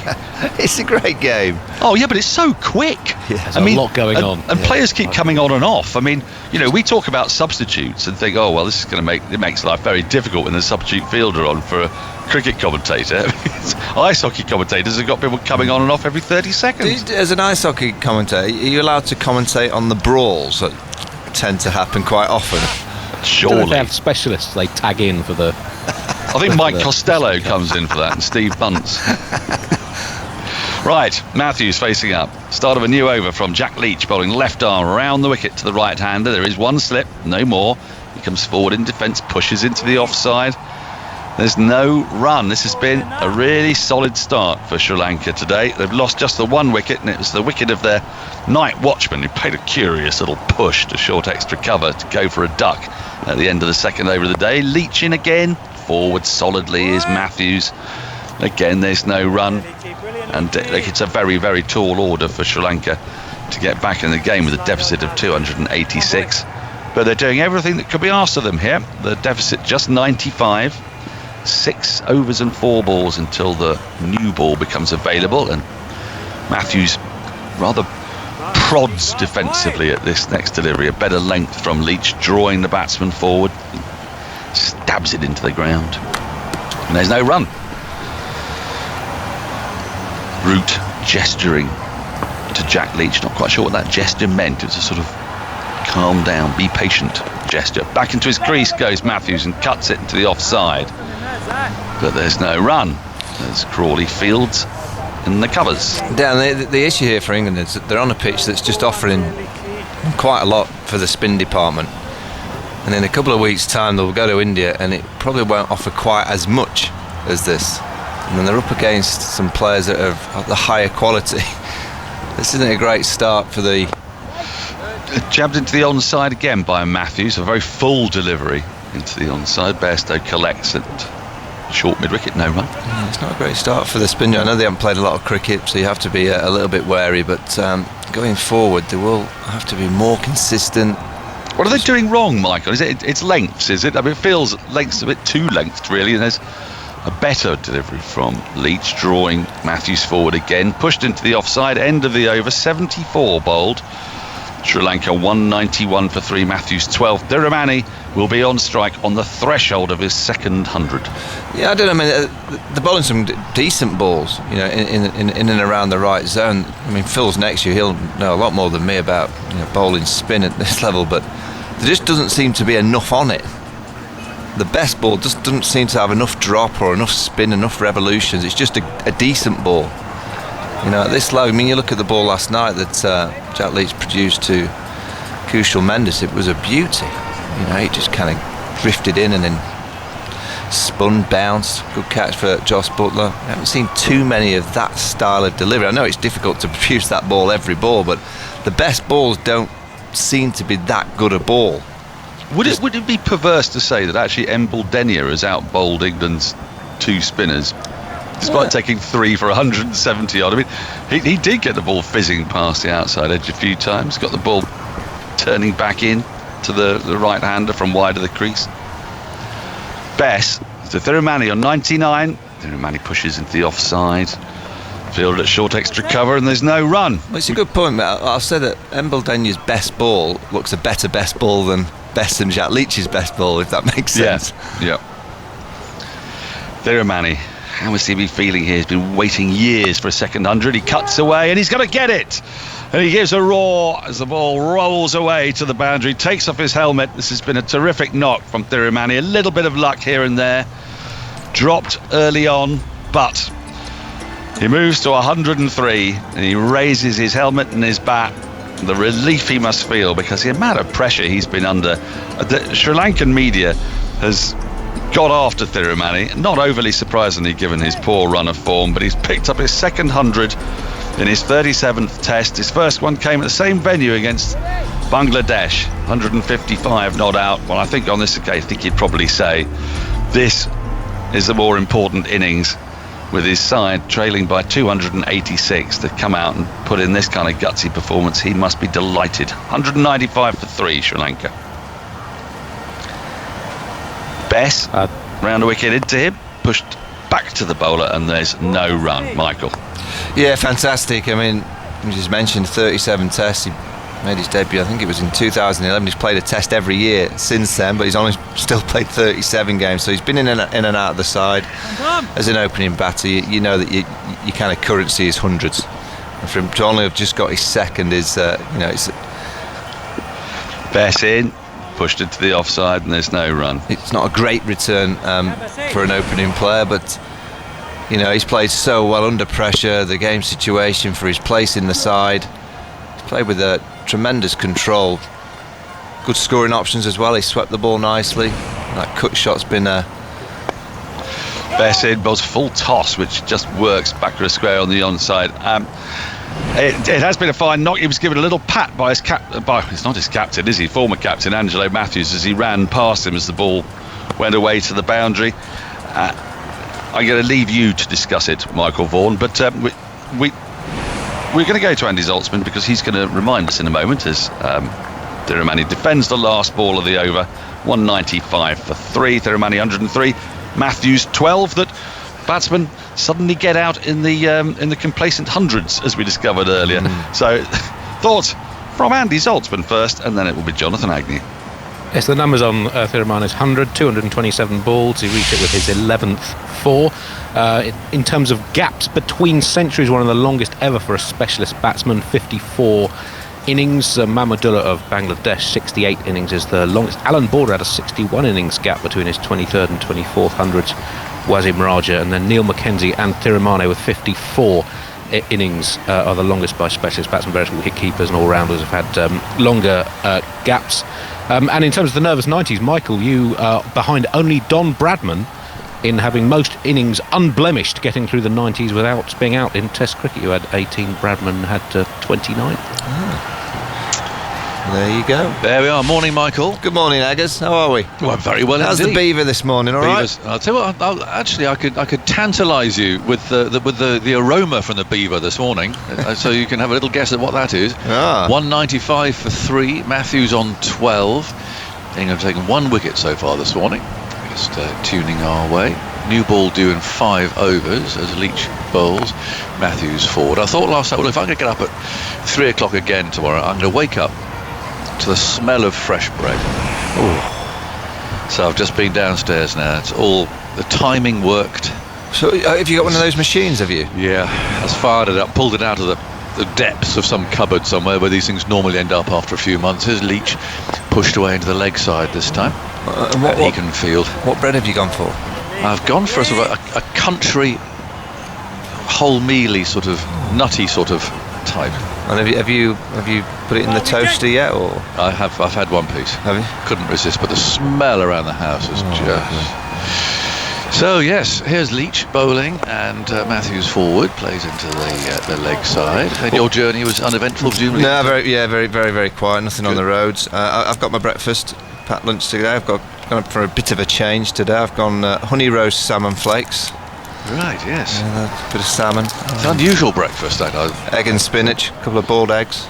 Leach bringing Matthews forward out to cover. Well, the one who's most concerned is Alistair Cook. He's concerned about next week at the Oval, where there's negligible catering. In fact, 0 catering, I understand, apart from a brown bag that is delivered to the night watchman. 7 o'clock. It arrives every day for them, whichever fast food joint they go for. I can see the 3 Musketeers at the Oval now. They're just at the back having like a bit of a team, and I'll guarantee the team chat. There's Leach bowling up outside the off stump. It will be around what they're having and whether it's 4 on the trot. I think they're going for a 4. I've got some carrots as well, I guess. Nice. A few carrots. Okay, well, I'll try and waft the smell of fresh bread up the M6 to you. Yeah, please don't. Here's Leach bowling. Oh, that's a good ball. Had to push it out a bit, probing for that, Matthews. Got the ball away out to cover. 4 overs to go to the new ball. That's a little bit of a sign, though, because you just look at the field. It's just a slip. Yeah. It's not a silly point. There's no short leg. You know, I don't think Joe Root will be too concerned yet with England still in front by 91, but the fact that you've got your left arm spinner bowling to a player that really has only just come out there. He's only been out there for 30, 40 minutes. When did he last play as well? And then you've only got that slip in place to someone like, I know Angelo Matthews plays spin well, but when you're on top like England are, you'd expect at least one more fielder around the bat. Tough as is here, I see him. Here he comes. He's got that big jacket on. He'll have his flat cap and his scarf. Grey jumper today as the cat. Yeah. With a hood on it. Yeah. Well, good to see him in position, although we did start an hour ago, it's worth reminding him. 195 for 3. Oh, they've been in the gym. They've had half an hour in the gym already. Oh, yeah, that's right. He's training. Yeah, we've seen something he's pointing at with some amusement. Now we're going to have Dan Lawrence coming on. This is one of the more unusual bowling actions that you'll see on the world stage. But anyway, it's only 4 overs to go to the new ball. Get him on. He's scored runs in his first innings. He bowls off spin. And I'm not sure if Tiramani will have faced him before. Anyway, he's setting his field. Joe Root stroking the early signs. It's sort of a Joe Root, typically sort of stubbly beard really there at slip. He's letting Lawrence set his own field. Right, so in he comes. Round the wicket, and it's a very loopy, high action. And the first ball's run away down to third man. It's if I were to say that there's a sort of the touch of his brother's wrestling about this, and that there's lots with it in wrestling, sometimes you get lots of false moves coming on, don't you? Shimmies and stuff. Well, there might be a bit of that in Lawrence's bowling action. There's arms whirling all over the place. It was a good ball. Yeah, it was. He took a big puff out of the pitch. Yeah, it was spot on the line and length, to be fair to him. Out on the outside, look at the birds in the background, I guess. Yep, the egrets have arrived already. They're a bit early today. Stalking around. You normally see them stalking around the water buffalo, don't you? They're walking in, don't they? Like you have a fielder that walks in with the bowler. Andy's got some Dan Lawrence bowling stats. Well, there's time to get one in before we see the second one. There might be, Andy. Yeah, he's not bowled that much in first-class cricket, 9 wickets, average 42, but he's quite a regular bowler for Essex in T20 cricket, 21 wickets, average 22, decent economy of 7.4. So he's more of a white ball bowler, but clearly got some bowling skills. He's going to bowl to Angelo Matthews now, who's on 12. Big boundy approach, moves in, bowls outside the off stump. And Matthews comes forward, pokes that away into the offside. And there's no run. There's lots going on with Lawrence's arms, really. Big strides, big leapy strides. Yeah, but there's 3 catches around the bat for Dan Lawrence. Yeah. Short leg slip, orthodox slip. Or 4 really, if you put Butler there. Down they all go again. Right-handed Matthews on strike as Lawrence bowls, sweeps that, dragging the ball away from outside the off stump. Runs down to backwards square leg down there in front of where the old indoor school was. And come back for 1 there or 2. It's 197 for 3. So they got 1 in fact, and Tiramani's back on strike on 104. So the left-hander, let's see if Lawrence can find something outside his off stump. Sri Lanka only 89 behind now. Tiramani has reached his 2nd Test century this morning. Peers through the visor of his helmet as Lawrence again runs in, bowls. Oh dear me, a horrible full toss down the leg side. Tiramani's put that away and is going to get a boundary for that. Shame, because his previous deliveries had all been more or less in the right place, but I'm afraid that was a very poor delivery indeed. Yeah, I reckon as a captain, you give him 1 more of these. One more waist-high full bunger and he probably won't get another over. In this situation, Frank can now trail by 85. It's good to have a look at him, but the other option was that Root might have bowled himself a couple of overs, of course. Lawrence again bowled much shorter this time and steered away off the back foot for another run out to Curran. And that's the end, is it? Oh, they've got one more to go. 202 for 3. So Sri Lanka has 84 runs behind. 7 off the over so far. And Matthews fastens up his gloves, just redoing the Velcro. Strongly built man. Looks around the field. Now he's ready for Lawrence's last ball in this over. Very full, driven outside the off stump out to Broad who's fielding extra cover. So that's the end of Lawrence's first over in Test cricket. Began promisingly, that full toss rather spoilt things. 8 runs coming from it, and unfortunately for England, they simply haven't got these runs to play with anymore. And being realistic, we think Sri Lanka would have to score at least 100 on top of that lead. In other words, another 183 to field to put pressure on England, but there's a lot of runs to score. It's one thing to make them bat again, but if they need to score 30 or something, then that shouldn't be a problem. But once it starts stretching up to 100, Phil's giving us a wave. Is he? Yeah, he's alive. He is alive. Morning, Phil. He actually looks very sparky, doesn't he? Yeah, he does. He's on a fitness push. Is he? Yes, he's out and about every day. He's doing exercise classes at home. And that's why he's always rolling in and around this time, because he gets up at 3:30, does a swim, does he? Goes running. Yeah. Leach round the wicket, and Matthews plays him out to cover. Yeah, cycles. He's a triathlete these days. Well, I look forward to seeing him in the flesh. See what the results of this fitness regime are.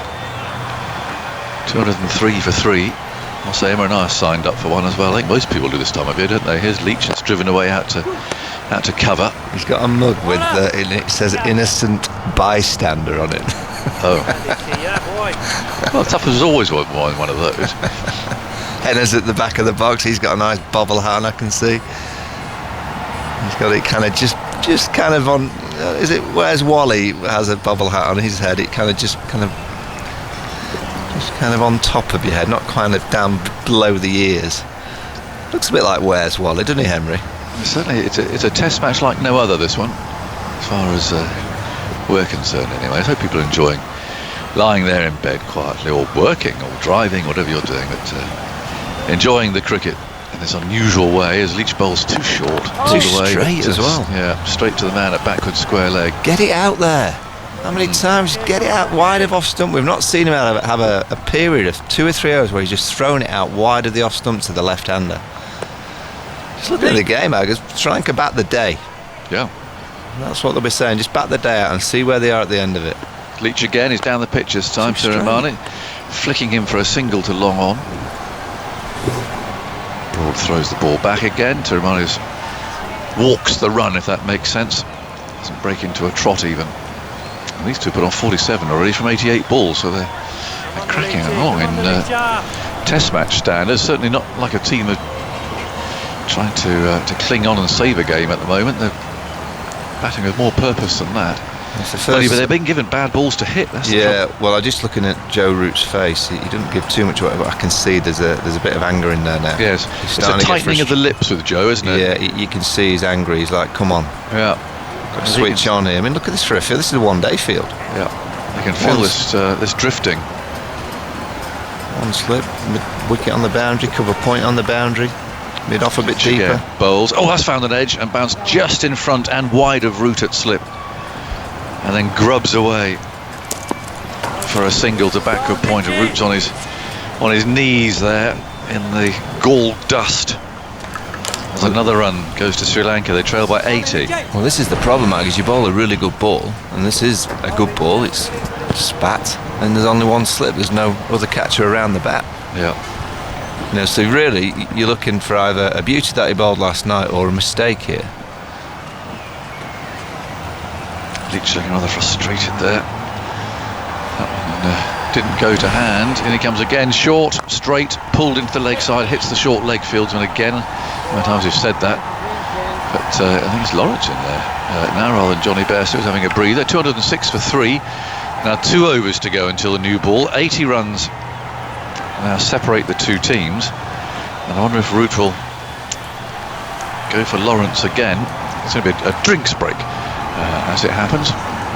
So, I've got one of these fancy watches, one of these kind of digital watches, and it's just alerted me, and it's just said keep it going today.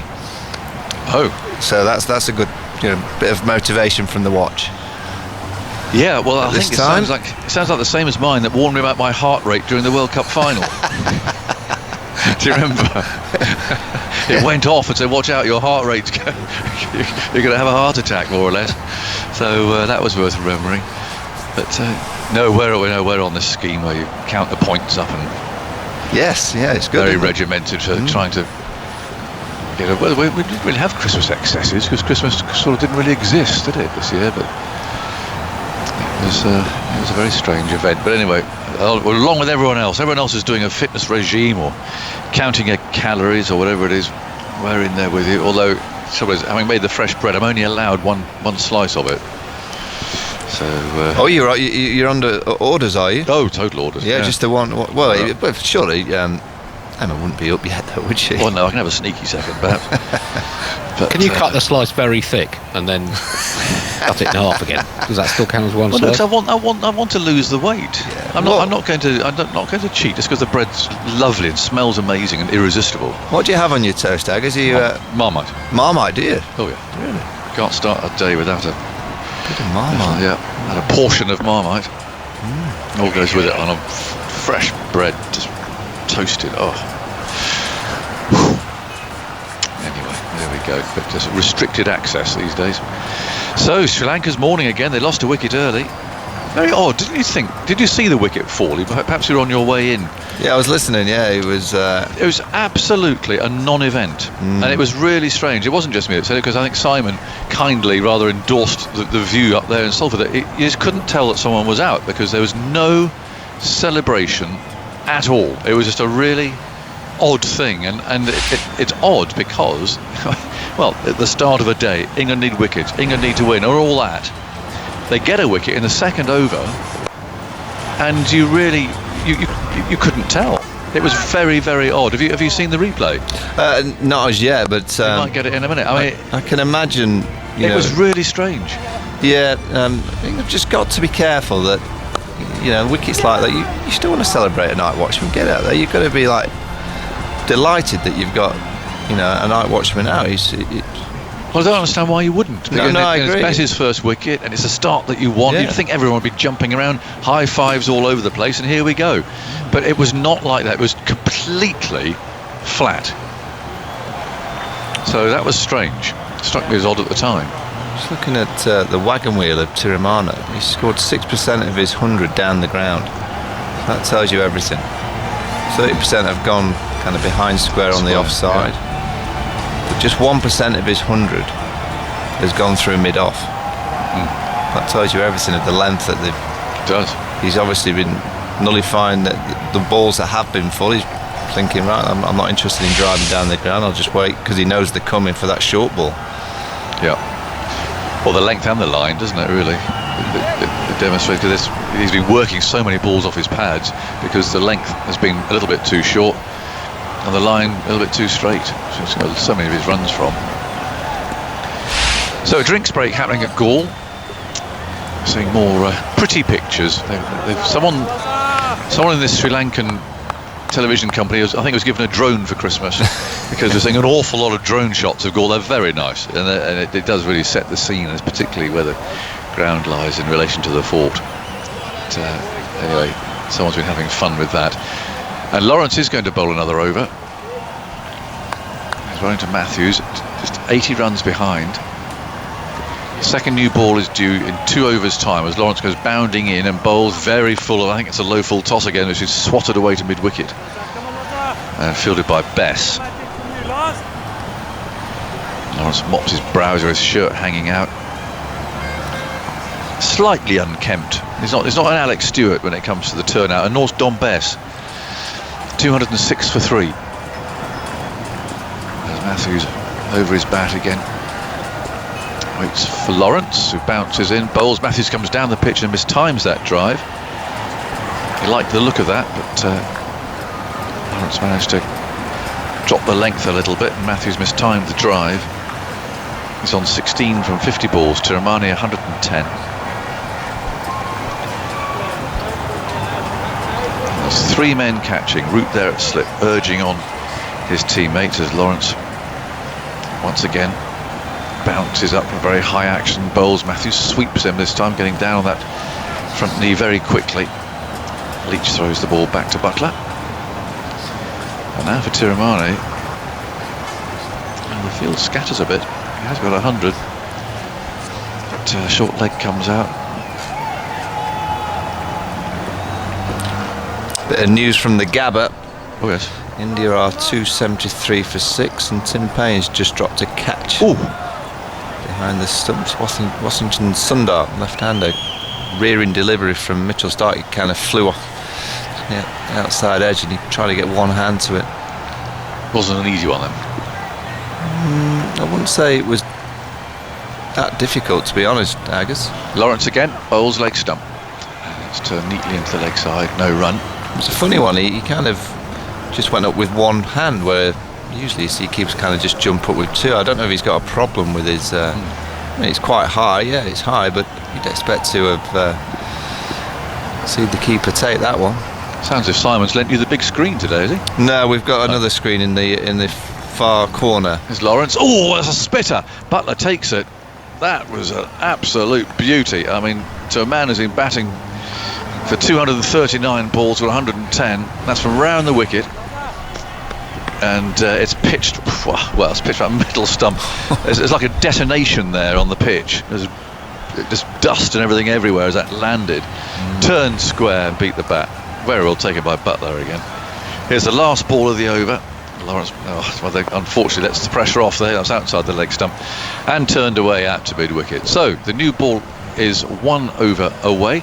It's 207 for 3. Tiramani has 110. Matthews has 17, and in front, luxuriating in front of the largest screen, I think probably of all of us there up at Strictly, Simon Mann is going to be joined by Phil Tufnell. Thank you very much, Jonathan. Yeah, 207 for 3. Sri Lanka continue to battle away, as indeed do India at the Gabba. That 7th wicket partnership between Shardul Thakur and Washington Sundar is worth 87 now. And Shardul Thakur's 46 not out. Has looked up his first class average. It's 16. He's come in his second test match, and he's been part of a partnership that's gone to 91 now. There's commentary on that match on BBC Sport website. 208 for 3, Sri Lanka. Here, it was a no ball, the last ball of the over, so one more delivery from Lawrence. That was defended by Tiramani into the offside, and there's no run. 208 for 3. We have reached the end of the 79th over. It's bizarre, actually. There was one game I think I was watching in the Big Bash where there was a no ball called, and they went off for an ad break, and there was a no ball called, and then there was a wicket off the next ball which the television company missed. Well, that's the sort of thing happening in cricket these days. Good morning to you, Tuffers. Morning, Simon. Morning, everyone. How are we all? You sound very bright and bushy-tailed this morning. Yes, lovely. Looking forward to a good day. Sri Lanka hanging on, making it tough, aren't they? Very much so, yeah. They're intriguing. What do you think, Tuffers? I mean, there's still bags of time left in the game. Oh, only 80 as well. Only 80 behind. That's a couple of partnerships. Second new ball. What a turn up this will be. Yeah. Surely not. And then chased, after chased 150 in the second innings. Oh, cheeky. Here is Leach going in, bowls to Matthews. Matthews comes stabbing forward, plays it back up the onside of the pitch. Leach bends down to pick up, and there's no run. But you just see that ball from Dan Lawrence. It's still doing it, isn't it? I mean, that's the thing. You see that, you think, how on earth are they 208 for 3? In the subcontinent, though, sometimes you do see these wickets. Here's Leach bowling to Matthews, who goes back and guides it away again, too short, as you heard Tuffer say there. Goes out towards the sweeper.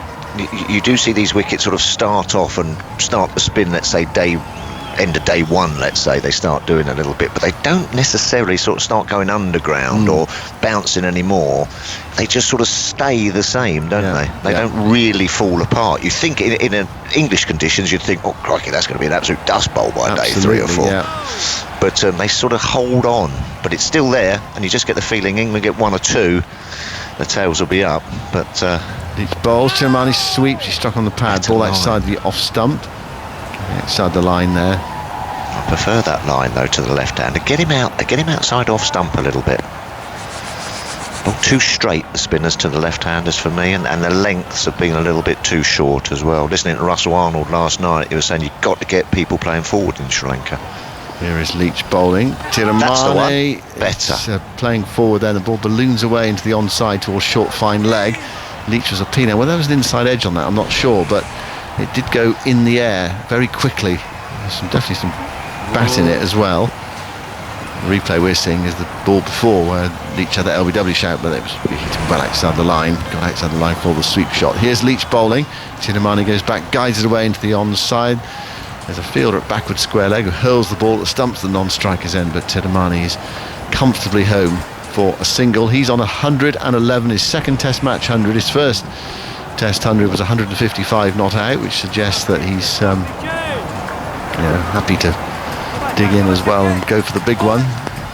Some batsmen psychologically get to 100, it's such a big achievement, they relax, and you see a lot of batsmen get out just past the 100. Such a good point Alistair Cook made. If 150 was the benchmark for a batsman rather than the 100, then you felt that more players would get 150s rather than 100s, if you sort of mean. Leach goes in and bowls. That's played defensively by Matthews, really just dropping the ball at his feet. It was right by his boot, that one, really stunned the ball. So 210 for 3. We've reached second new ball available time. Doesn't mean to say it has to be taken. I would. But yeah, the logic suggests that you take the new ball. Even if the spinners get a harder ball. I'm not necessarily saying the spinner should bowl with it, but it won't be long before they do. Yeah, I didn't mind bowling with a new ball. What, straight away, Tuppers, or sort of 3 or 4 overs? Well, I mean, either way, it's not the end of the world. The kookaburras, they're not quite as slippery as a big old dookie, but I didn't mind bowling with it, even with the lacquer on it. Well, the new ball has been held up by umpire Palaguruga, so it looks as though it's going to be taken immediately. So presumably, Broad bowled a few overs this morning. Does Broad come back? Let's have a bit of wood. Do you think Wood and Curran? Yeah, let's have a bit of Wood and Curran. We're going to find out in a second. Bit of swing with Curran, and let's give me 4 overs, Woody. Give me 4 overs and just steam in if you can, and then go and have another rest for the rest of the day. Has Sir Alistair been on, has he? You were talking about Cookie there? No, it was, I think he's coming on the second Test match. Yeah, but no, it's something he said in the past that struck me. If 150 was the benchmark, then batsmen would go on.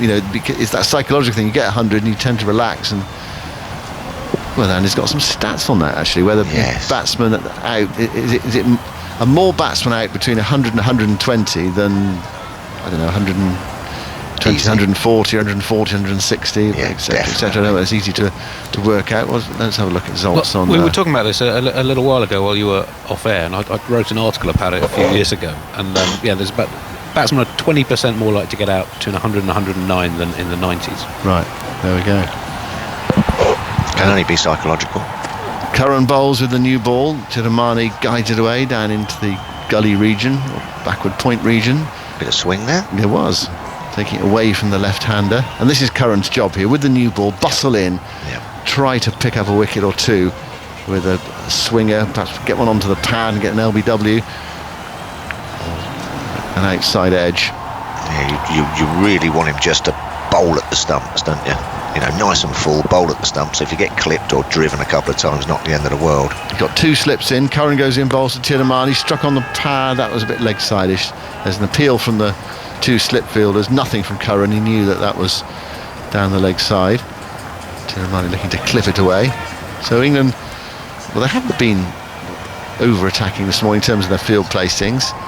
Almost sitting back, waiting for a mistake, but preying on the batsman's patience, hoping that that'd be a miscue. There was one from Tiramani. We drove it through the offside in the air. I can see Mark Wood loosening up, so it is going to be Wood and Curran. Good choice. With a new ball. Good choice for me. Curran bowls. Tiramani plays defensively into the onside. That was 79 miles an hour from Curran. You feel if he could just do that a bit quicker, that delivery, then the batsman might be in trouble, but he had time to get in behind it. There's a hint of a away movement. It was a good delivery from Curran. It's sort of middle stump, just moving away a fraction, swinging away a fraction. 210 for 3. Embledeni, the man out very early on, caught by Sibley off best for naught. They got rid of the night watchman, but it's not easy to see where wickets are coming from at the moment. Here is Curran bowling to Tiramani, who covers up, plays away into the offside, and there's no run, although the new ball has just been taken. You feel these conditions, you try to make the most of it if you possibly can. It was interesting listening to Joe Root as well, saying that this first session is the kind of session that they're targeting, isn't it, as a bowling unit. I think he says it sort of goes to sleep a bit after that, the pitch. Well, that's a bit of a worry, isn't it? Yeah. For England, what have you had so far today? An hour and 25 minutes. And just the one wicket. Here is Curran bowling. Tiramani pushes that into the offside, and there's no run. It looks warmer today in Gaul. The sun is out. Looks like the best day of the game so far. And Curran walks back and mops his brow. He's got a white sweatband on his wrist. He's using that to good effect. Tough conditions. Been in the field for 80 overs already, and they've only picked up the 3 wickets. Sri Lanka are 76 runs behind. Tiramani waits. Very full ball from Curran, clipped away to mid-wicket. Straight to Lawrence. There's no run. It is the end of the over. I think that was a maiden, wasn't it? Yep, a maiden over. 210 for 3 at the end of it. Yeah, one of those days that you've got to toil away a bit for your wickets. Keep patient, keep plugging away, change the field up a little bit, and just when the chance comes, you've got to make sure you take it. The 100 partnership has been raised for the 7th wicket at the Gabba between Shardul Thakur and Washington Sundar, and Washington Sundar has just gone through to a half century in his first test match. Thakur's playing in his second test match. What a transformation there. India were 186 for 6 in reply to Australia's 369. Got Steve Smith out as well, didn't he? Washington Sundar. He did, yeah. He's had a good debut. Yes, clipping one to short mid-wicket. Thakur's picked up another run there. Anyway, 293 for 6. If you want commentary on that match, it's on the BBC Sport website, and we'll be resuming with commentary on the 4th day from either 11 o'clock or 11:30, depending whether they've made up all the time. Anyway, around about that sort of time this evening. But the forecast, listen to the commentators talking about the forecast for the 4th day, not that good. So, great test match, fascinating series. It could be spoiled by a bit of weather. Anyway, no weather problems at the moment in Gaul, although I saw my weather out, there's a suggestion of some rain around tomorrow. Now that's something for Sri Lanka to aim for as well. Yeah, little goal on the horizon. England will be spitting if it pours down tomorrow. They will be annoyed not to have finished this one off. Those feelings will be starting to creep in if these two can get to lunch. Here's Wood then with the new ball. Goes in and bowls to Matthews outside the off stump. Bit of a way swing there from Wood, but it started very wide, so it was no real threat to Angela Matthews, who was hit by Wood in the first innings. He turned his back and struck him up on the shoulder area. Field, you've got 2 slips and a gully, 3 saving, 1 on the offside, 2 on the on, and a man at fine leg. Matthews comes down the pitch to do some gardening. Who's that up in the fort waving the Sri Lankan flag? Is that Randy? I'm not sure, he's a bit too far away. Here's Wood bowling to Matthews outside the off stump. There's a carry through to the keeper, no shot from Matthews. Andy? I've got a Washington Sundar stat for you. Oh, lovely. His fine debut in Australia, a half century, took 3 wickets as well. Players making their test debut in Australia, visiting players, making a half century and taking a 3-fer. He's only the 5th ever, and the first since Datu Phadkar of India in 1947. Previous to that, 3 England players, Titch Freeman, Frank Foster and Len Braund in the early 20th century. So a fine debut for a visiting player in Australia. Matthews waits for Wood. Wood bowls a straight ball, and Matthews gets down on it just in time, plays it back to the bowler, and there is no run. Titch Freeman was the leggy, wasn't he? Yes, he wasn't renowned as much of a batsman. Foster and Braun were more all-rounders. They were before the First World War. So yeah, it's a rare achievement. Yeah, it's 292 for 6 there, and as I mentioned a few moments ago, if you want commentary on that match, it's on the BBC Sport website. 210 for 3. Matthews on 18 faces Wood. Matthews comes forward, pushes that into the offside. Let's have a look at the speeds on that. 89 miles an hour from Wood. It's amazing, isn't it? Through the air. Roars in at 89 miles an hour, and Matthews props forward on the front foot and pushes it into the offside. Yeah, well, it was a bit like that showy Bakhtar ball, the first 100-mile-an-hour ball. I was there. Nick Knight, it was sort of like a very full ball on about leg stump, and he just sort of blocked it, and everyone's gone mad. Oh, it's a 100-mile-an-hour ball. It was the most easiest ball to defend.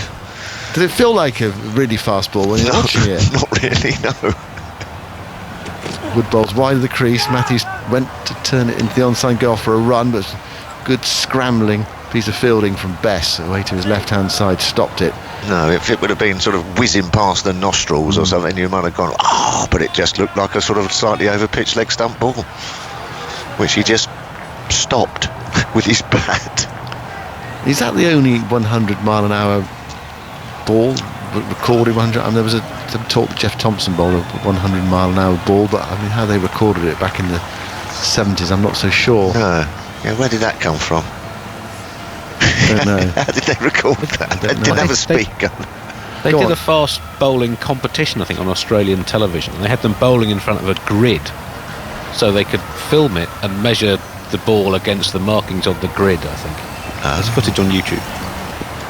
Wood bowls to Matthews, struck on the pad high up. There's a shout from Wood, but he knew that was optimistic. But he got through the defences of Angela Matthews, but it went down into the gully region too high.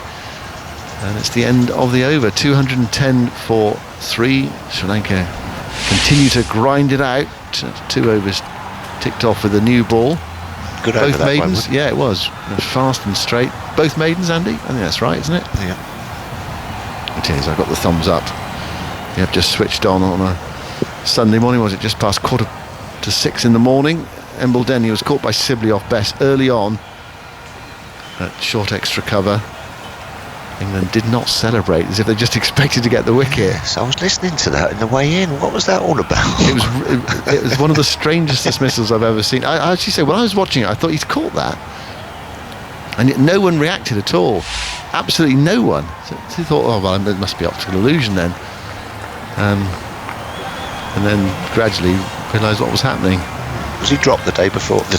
Early in the over he was. Here's Karen bowling, who goes past the inside edge there. There's the appeal for a catch, and England think they've got the wicket. Yes. They have got the wicket. It's gone past the inside edge, or gone on the inside, and Butler's taken a decent catch away to his right-hand side, and the new ball has worked, and Sam Curran has got that wicket with the new ball. 210 for 4. He's got out the century maker. Tinamani out for 111. Yeah, great. Inside edge. Yeah, it's great delivery by Sam Curran. He does it so many times, doesn't he? Just comes in and gets that wicket. Great tumbling catch as well by Jos Buttler. It just shaped to go away from perhaps off stump. Tiramani pushed out, and then it sort of just jagged back a bit and took the inside edge. Great delivery. Does it so many times, Sam Curran.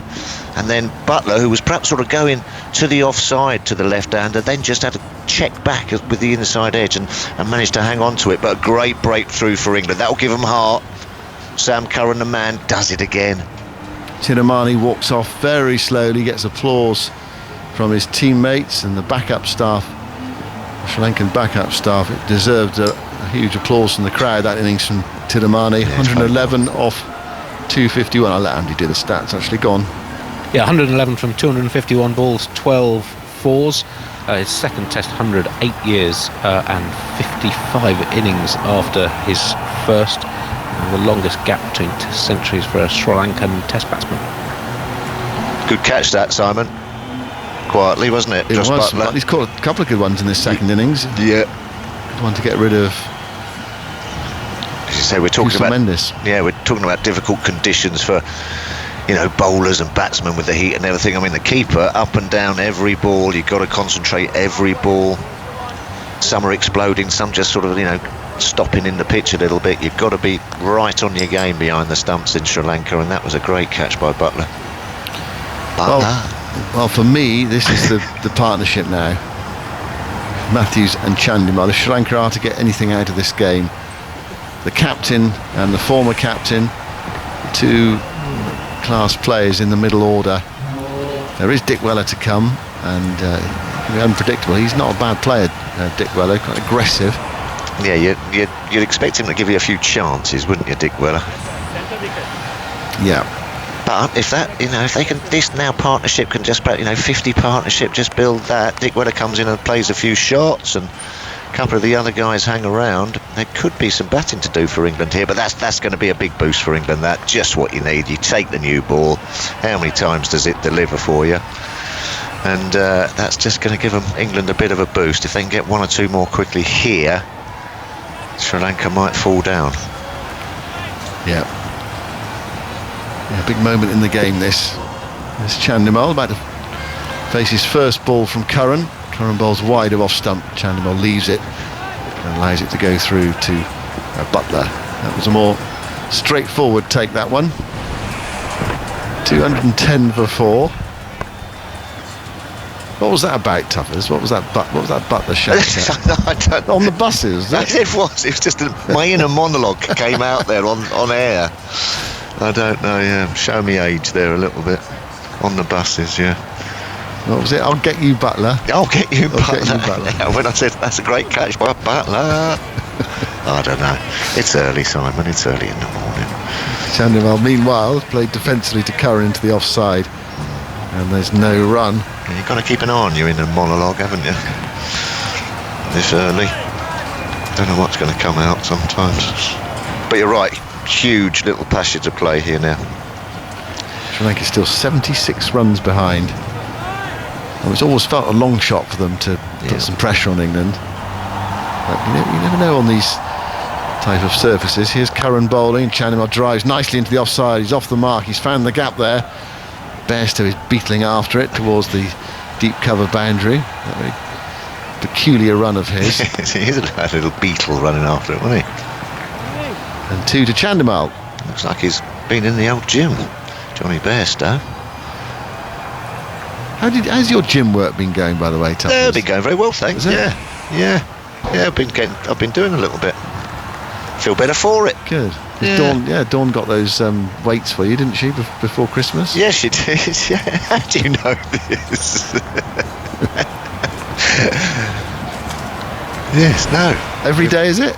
Trying to. Here's Curran bowling to Chandimal. Chandimal guides it away into the offside towards point. And there is no run.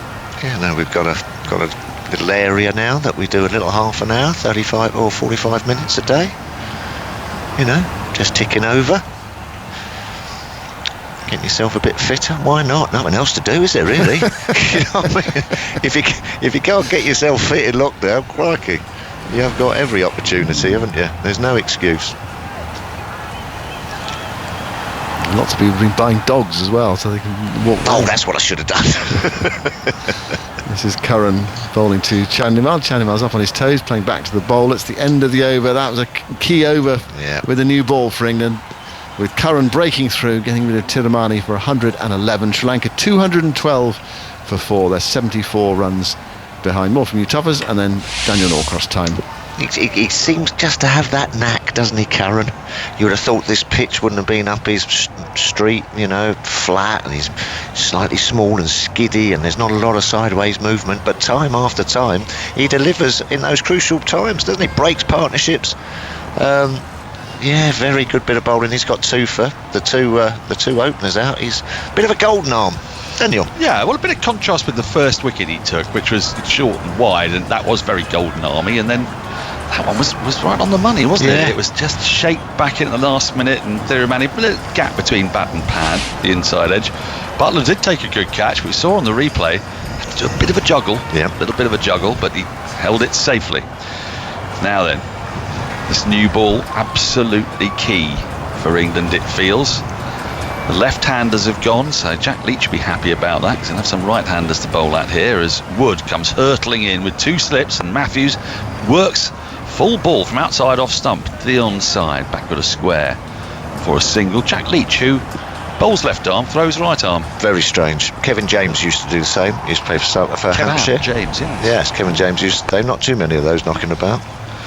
I, of course, batted right-handed and bowled left-handed, but that is different than actually the arm you're delivering the ball with. You throw differently. Why would you do that? Why would you do that? Yes. That said, I used to play cricket with the bloke who used to do that. He used to bowl right arm, but he used to bowl the ball in because he had a wonky shoulder with his left arm from the boundary. something going on with the old brain there somehow. It's totally confusing. Yeah. All of it. Tamal Mills is another one. Oh, yes. Who's worked with us on the Big Bash. Wood in. Chandimal cuts high in the air out through the untenanted third man boundary. The egrets scatter. And 4 more runs to the total. 213 for 4.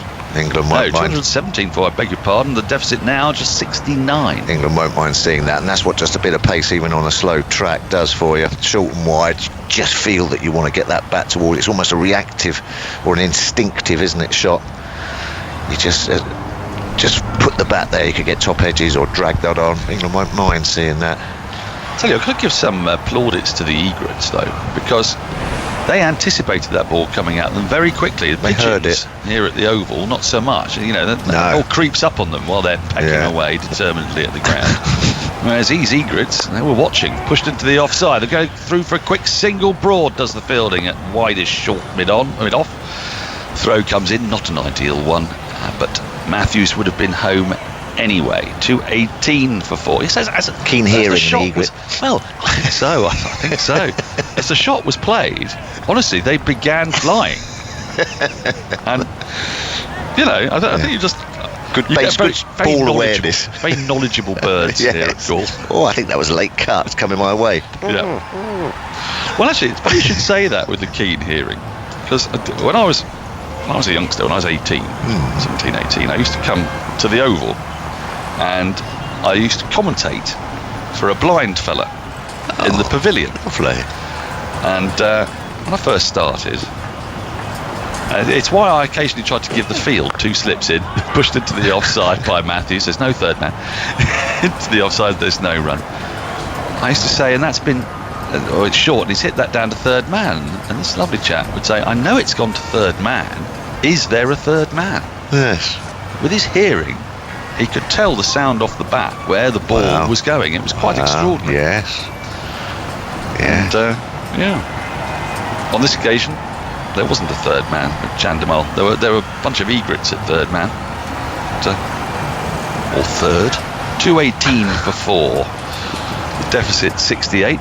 Woods getting these speeds up above 90 miles an hour. Every ball but the last one so far. Another full ball is defended well by Matthews into the offside. No run. Matthews and Chandimal, the 2 most experienced of the batters in Sri Lanka's lineup, and if they're going to mount a serious challenge for England, you would think, well, they've got to get through to lunch and beyond this pairing. I mean, Dick Weller can obviously do some serious damage. Yeah, he can. A chance, he will do. Yeah, but he can get you 50, 60 or something like that quickly. And then there's a couple of the other Sanaka, is it? Shanaka, yeah. Shanaka's not too bad as well. So they've just got to do it in little building blocks, haven't they? Here's Wood running in. And Matthews just works this again off from outside off stump into the onside. Think of a second, it's not there. Leach comes in from the deep square leg boundary to field end of the over.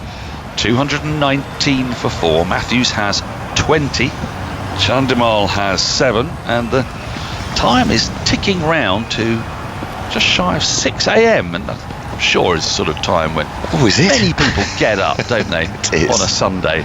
Is it? During lockdown. But if you are waking just now, Sri Lanka began the day on 156 for 2, and they lost their first wicket of the day very rapidly. Last ball of the second over from Dom Bess. It was a curious moment, as Simon Mann has alluded to. Wembley Denyer back in his crease, pushed the ball gently in the air to short extra cover, where Sibley took a comfortable catch. The night watchman had gone for a duck, to no great celebration or fanfare. 158 for 3, and we wondered if, with the night watchman gone, this was a chance for England to reassert their dominance in the game. But Tirumani has gone to his 2nd century. Break off as Curran is in, and Matthews lets this go by outside the off stump, angling across him. His 2nd Test century, 8 years after his first, which was also at Gaul against Bangladesh. Before, the new ball did for him. Sam Curran in his previous over to the one we're now seeing, getting the inside edge to a ball that came back into Tirumani. The previous delivery had just gone slightly away from the left-hander. This one came back in, and that gap between bat and pad just took the inside edge, and a good juggling catch from Butler behind the stumps gave England the crucial breakthrough as Matthews defends studiously, getting everything head, body over the top of the ball, pushes it back to Curran. That was 2-10 for 4. The new ball, or the second ball I might say, is 4.2 overs old. We have got half an hour to go until lunch, with England on the hunt for 1 or 2 more wickets before the interval that you might imagine might break Sri Lanka's stout resistance in this second innings. Oh, Curran's in again, thick edge, squirts past the diving gully down towards the third man. There are no egrets on this occasion. They've the other third man, they're staying, and there's a couple more runs. 2:21 for 4. Tough as you can have a little break. Conscious. Prepare for lunch. Yes, it's always a highlight of my morning. It's a big highlight of anyone's morning, isn't it? Lunch. Curiously. Thank you, Tuffers. We're going to welcome back Ebony Rainford Brent. Hello, Dan. Hello. Hey, I enjoyed that Sam Curran wicket. Do you know what I liked about it? He was celebrating pretty much as the ball came off the pitch. That just showed. Here is Curran snarling in, worked around the pad by Matthews. He does this, he manages to work the leg side into play regardless pretty much of where the ball is, and he gets another single, gets off strike. 2-2-2 for 4. Chandimal on strike now. Yeah, it just showed how much control he had. He knew that one was going to nip straight back, and literally as the ball came off the pitch he was celebrating. What a beauty of a delivery, and you feel it's opened up the game. Prior to that I was thinking this could be a difficult one for England, but they've used the new ball and done the main damage they needed before lunch. Leach, do you think, into the attack before long with that hard newish ball? Here he comes. Curran in. Oh, that's beauty. That's gone past the outside edge of Chandimal's bat. It spat a little bit on him, surprised the batter, who poked at it and missed it, and it's flown through to Butler. That's just hit the seam and gone not far from the gloves of Chandimal, who shot his head backwards as he smarted from that ball. Andy. Chandimal, through his test career, has had a bit of trouble against left-arm seam bowling. He averages just 28.9 against left-arm seam, 36 against right-arm seam, as we were talking about in the first innings. Averages over 50 against spin, but left-arm seam and swing bowling has caused him some trouble. Well, Curran is into him now. 2 slips in, and he's got a thick outside edge. That's run through a vacant third slip down to the boundary for 4. And Curran is frustrated. England are frustrated. I think that went at catchable height to the right of second slip. And he just illustrates the point perfectly made by Andy just now, that Chandimal's not looking comfortable. His feet don't move, do they, Ebony? They just sort of stay there, and the hands move at the ball, and he sort of gropes for it. End of the over, 2:26 for 4. Yeah, definitely rooted to the crease there. One of those where your feet are stuck in mud and then your hands do all the work and are fishing at it. But that's good from Curran. He's getting movement, which, as we know, is not going to be a huge amount in these conditions, but he's making the ball talk, and he's getting that angle and a little bit of movement working for him. But I think you're right about Leach, just 2 right-handers, and if he can get that controlled line, maybe just outside off stump, and get them feeling for it, then the way they're playing away from their body at the moment could be a nice little period. Well, it just feels like it, doesn't it? It feels like the intensity's ramped up a bit with this harder new ball. Ball's just getting a bit more purchase off the wicket. What we haven't seen, though, really, is any unevenness of bounce. We see lots of, we talked about it earlier, we see great clods of dust come flying off the pitch, but then it sort of reverts. And Tuff has described it as a bit like, in Terminator 2, the sort of liquid Terminator that gets scattered to all parts. Then recoalesces back. So the same happening with the pitch. You see the dust flying up, and then you look back down at it, and it's exactly the same as it was before. There's no, rough doesn't magic, really seem soil to and grass, magic. It is magic. It's magic. Sorry, that's my inner monologue now. Yeah, not a lot. I mean, it's good job. It's still pretty early. Yeah, don't worry, I don't think anyone's listening. Well, actually, I fear they are. I've just seen an email or 2 which I shall read out to you shortly. But here comes Jack Leach.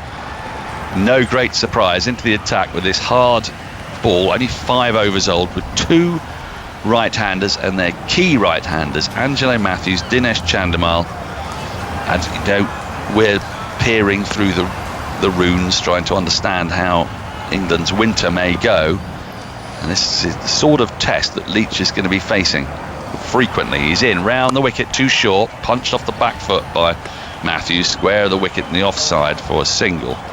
Curran fields 227 for 4. Ben has been in touch from Bishop's Tatchbrook in Warwickshire. No need for the alarm in our household, he says. 8-week-old baby Odessa, a lovely name. Lovely name. He's been making sure we've missed none of the cricket the Southern Hemisphere has had to offer, with the TMS theme music being a welcome sign that the night is almost over. I'll complete that in a moment as Leach is into Chandimal. 2 slips in and he comes pushing forward slightly tentatively, square of the wicket in the offside. Crawley ties up, no run. Hopeful that Sri Lanka can hold on to keep you broadcasting for the duration. Thank you, Ben. Although I'm sure you wouldn't mind a day off tomorrow. Well, we'd only be out watching the Big Bash, wouldn't we? Anyway, I would imagine. Leach in full. That drags Chandimal forward, pushes it to the offside, fielded at short extra. There's no run. Very excited, he says, for Sir Alistair Cook being back in the seat next match. Don't let him get away with anything. Well, we discovered, didn't we, during the summer, there was an ongoing thread about him stealing things, as I recall. Leach in, cut away off the back foot, out through the covers. But Curran is there patrolling at deep extra cover. One more. He's sort of like... What was it, sweets or... No, sort of like people's cake? Tables in restaurants, turning up, and that sort of thing. I think that's... Aggers will remember it well. It was the first test match, I think, we discovered that Alistair Cook was quite the one for getting people's tables in restaurants and nabbing various things. Short again from Leach. He's not got his length right, and Crawley fires at the stumps at the non-striker's end as a rather enterprising single was taken there by Matthews. 229 for 4. 3 out of 5 of these balls, Dan, have been short on the back foot. That's not what you want, is it? It's not what you want, and they've had plenty of time as well. Chandimal faces up, and Root's just telling Leach, calm down, you'll find your length. He's just gesturing to him. This is full, and that's swept out to deep backward square leg. It was in the air for a while. Sibley runs round to his right to field, sends in a glorious throw, but Chandimal is able to get back for 2 at the end of the over. One that's just leaked easy runs. 3 singles and a 231 for 4. Matthews 25, Chandimal 14. Daniel Webster-Smith has also been in touch. I'd like to thank you for making the night feed for my 7-week-old son Arlo that little bit more tolerable. Arlo and Odessa, only a week apart, these two. Both brought up with TMS, it seems. With a headphone in and a full bottle of milk, I appear like a competent parent. Well, I can see why TMS has been going so long, because there's this cycle, right? Yes, exactly. As in, you create a new fan as soon as they are fresh. Well, we're going to come to Andy Zoltzman about that in a moment. I'm just going to finish Daniel Webster-Smith's email. He says, you made life in lockdown bearable with your release of old match commentary and are a constant companion through these challenging days.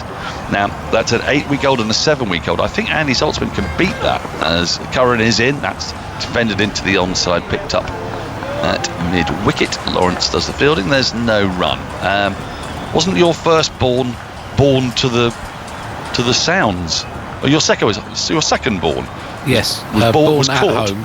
At home. Caught by me in my brief midwifery career, from which I retired with a 100% success rate, 1 for 1, with the sound of TMS spilling over from the next room as he was born. So 0 seconds old.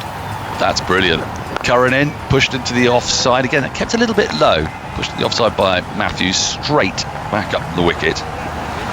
And there's no run. Creating a super fan there. There's no excuse to not be a TMS super fan if that's your first life experience. Well, he is. I don't know if he's TMS super fan. I think he is, but he's certainly a cricket fan. He's. How long he'll be a cricket fan when Andy forces him to feed the bowling machine day after day, I don't know. That pressure. Steve Smith's wife feeds the bowling machine for him, doesn't she, I think? Curran is in, that's defended by Matthews back up the wicket. No run. I read that somewhere, that she's very happy to feed the bowling machine. It's more that I have to bowl to him for hours and hours in the garden. That must be frustrating for a wicket keeper, which you are. Well, you told me. Yeah, he was born to the sound of TMS, and it has been medically proven that Agaz's voice is equivalent to 1.5 epidurals. It was him on commentary at the time, was it? 2:31 for 4. Curran in, short, and that's just evaded by Matthews. He ducks underneath it, squatting, really. Curran's picked up 2 wickets, 2 of the 4 to fall in this innings. Are these worrying signs for England, Ebony? I mean, we got very complacent, I think, England fans on the first day when Sri Lanka were bundled out for 135 and 46 overs. We did note, though, that Don Bess, who took 5 wickets, hadn't bowled awfully well. Now, here on a pitch where we're expecting the spinners to do the heavy lifting, Leach has taken 1, Bess has taken 1, and the one he got was the night watchman, Lasith Imbuldeniya, who just pushed regulation ball into the hands of extra cover. That's not going to happen too often. And England relying heavily on their seamers to create pressure here.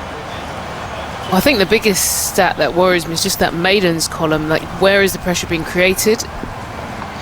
Round the wicket comes Curran, and Matthews fends the ball into the ground on the offside. For a moment, Curran thought he might be getting that one to come round the wicket and then away from the right-hander, but Matthews was equal to it. Sorry, Evan. No worries. I was just, Broaders standing out as the, 7 maidens out of his 12. I mean, that's brilliant. That shows how tight he's keeping it. But Best 4 out of 20, Leach 4 out of 27 overs. They should be churning them out. And I think also you don't mind starting. Curran in to complete the over.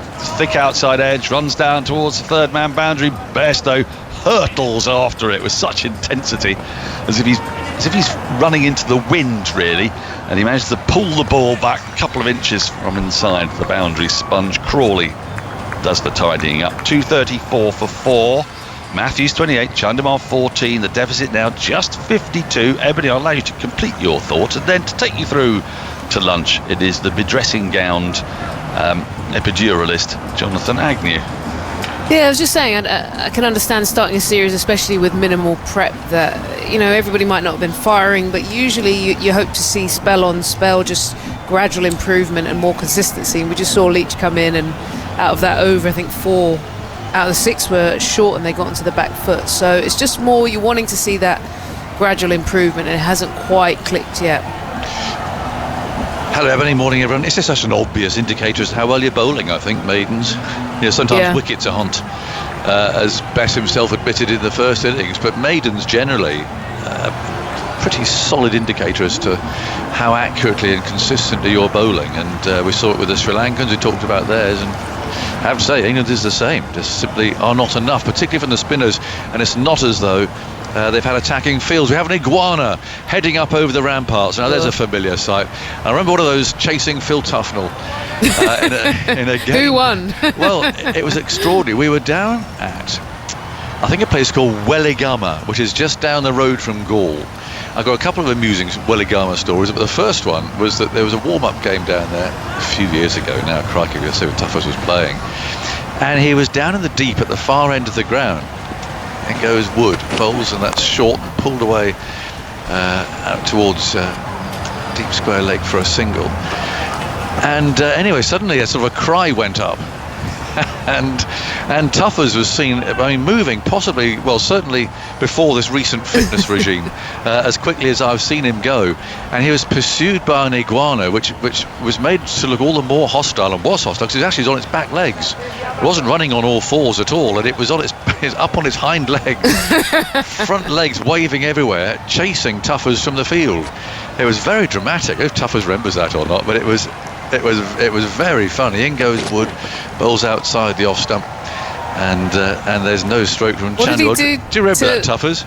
I wonder what he did to disturb it. I do. It was terrifying, as you say, especially when he was up on the back legs. I think it was. What did you do, though, Tuffers? What did I do to it? Why was it after you? I just don't think he liked my. I don't think he liked the look of me. It was very startling. Isn't it a monitor He's quick, lizard? wasn't he? It's a monitor lizard, isn't it? Is it a monitor, not an iguana? I don't know. It's quite a big lizardy thing. Anyway, it goes big. wood bowls, and that's carved away. He's hit that hard. My word, there's no arguing about that. Chandimal's just swung the bat at that and absolutely thrashed it out through cover. So that's a very fine shot indeed. So yes, that was amusing. But another one, I think I can tell this earlier. 6:15. I think I can probably get away with this. Welligama. We stayed there. It was the same tour, and we were staying in a hotel. It's very rural down there, and a lot of trees and jungly sort of Sri Lankan habitat. It's beautiful, very green, very verdant. And we had a swimming pool, and I remember that it was always a nice start to the day to wander out onto the balcony and just sit outside. It's hot already, and there were a lot of monkeys around. In goes wood and bowls on the off stump. As played down to mid-off, and big monkeys, and quite big black ones. They weren't the little sort of things that you see running around, big. And as we know, our dear colleague Chris Martin Jenkins was a very keen swimmer. Okay. And he would always start the day, and I'll be out there having my cup of coffee, so watching CMJ swimming his length. He swam rather like a water boatman, sort of skimming over the surface of the pool. It's one of those sort of swimmers, really. A little bit of arms and legs thrashing about. But anyway, this one particular morning, the monkeys were around again, up in the trees and swinging around. In goes wood, bowls short, and Chandimal on the back foot plays out to mid-off. And as CMJ is oblivious, he's concentrating on his swimming. And this one very large monkey swaggered down from the tree and just strolled up to the swimming pool. I thought this was interesting, so I'm going to have a drink. CMJ is swimming up down. No, like those statues of the peeing boys that you see around the place. This monkey just stood there and with a perfect arc relieved itself straight into the swimming pool.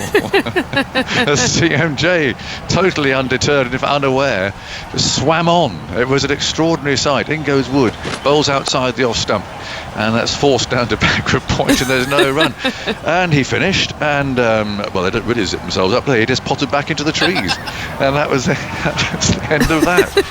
Startling stuff. CMJ never was aware of it. Didn't really dare tell him, to be honest.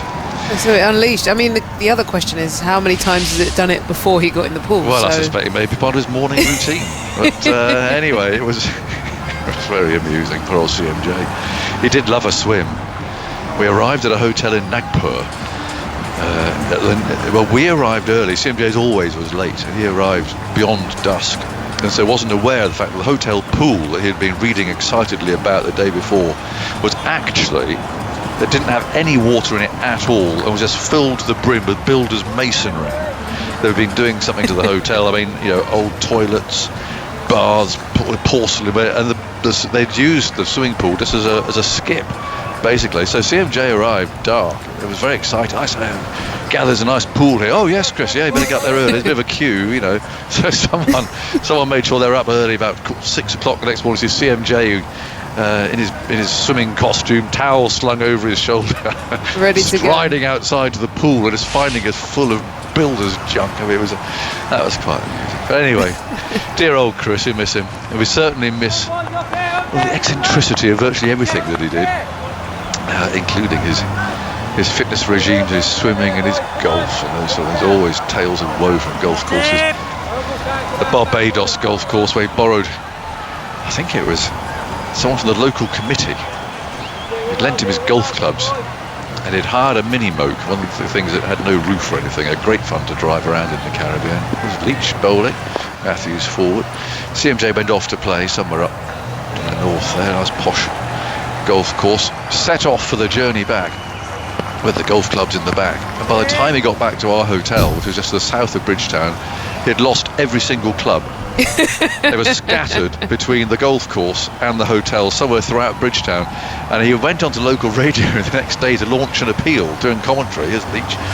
Matthews forward, turns the ball with the legs. I don't suppose if anyone out there possibly found in the streets of Bridgetown a 7-iron or a 1-wood, in fact went through the whole list of the clubs that he had lost in a fruitless effort to try and reclaim all these clubs that just fell out of the back of their car. Anyway, you could tell CMJ stories. No. You could tell CMJ stories forever. Matthews forward, defends again very stoutly. Lost 2 wickets this morning, Sri Lanka. Lost the night watchman early, very early, second over. And then Tiramane for 111. Nice catch from Butler, just clinging on to an inside edge. And we're heading towards lunch, and therefore we're heading towards the Gabba. 2:39 for 4. Matthews forward again. Leach bowling a more teasing length here. 3:19 for 7, I'm hearing the India score, so they're 50 behind. We'll catch up with proceedings there during our lunch break. 2:39 for 4. Leach tosses this one up again. Matthews forward. Plays every ball so far into that cover area. There's one ball this over can go, and Matthews is just lining up that leg side boundary for a moment. 2:39 for 4. Leach bowls to him. That's a good over. Last one resolutely defended by Matthews, who's got his eye on the clock. 9 minutes to go until the lunch break. It felt as it might have been a maiden. That was it, a maiden? Yeah. It was a maiden. Yeah, it was a maiden. Just quickly on Angelo Matthews, mentioned what a fine player of spin he is, averaging over 50 against spin in Test cricket. For a right-handed batsman, often you see they do better against off-break bowling than left-arm orthodox bowling. Matthews is equally good against both, averages 51 against left-arm orthodox spin and 51 against right-arm off-break. So often, with the ball turning away, that's harder for right-handed batsmen. Chandimal has a much better record against right-arm spin than left-arm spin, but Matthews equally proficient against both. I noticed that he gets quite deep actually. As soon as Leach has just sort of fractionally dropped short, he's happy getting quite deep in the crease and playing. So pretty organised game.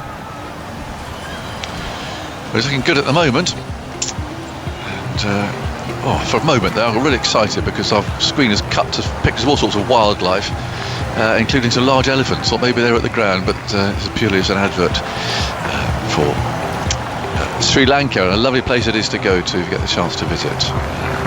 Watch cricket or not to watch cricket, it's up to you, but it's nice to take the cricket in. But, a very varied country. You've got to Dambulla, going to the middle of the country. It's proper jungle, hot, sweaty. It takes quite a long time to get anywhere. The traffic is quite slow. The roads are quite windy, going up and down hills and so on. I haven't been up to the north. I've been to Colombo and down to Gaul on the highway, but... Have you climbed Skiria Rock? Oh, that's quite hard work. Then goes Wood and bowls, and that's punched away down to mid-on by Chandimal.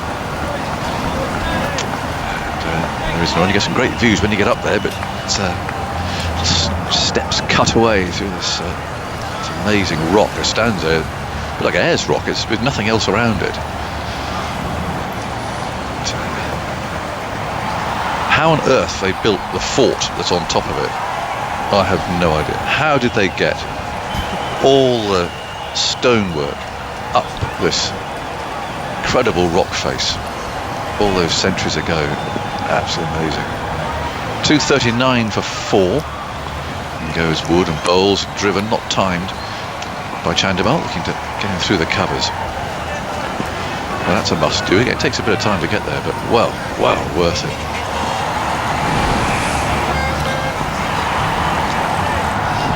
Puff of dust, wasn't it? That's what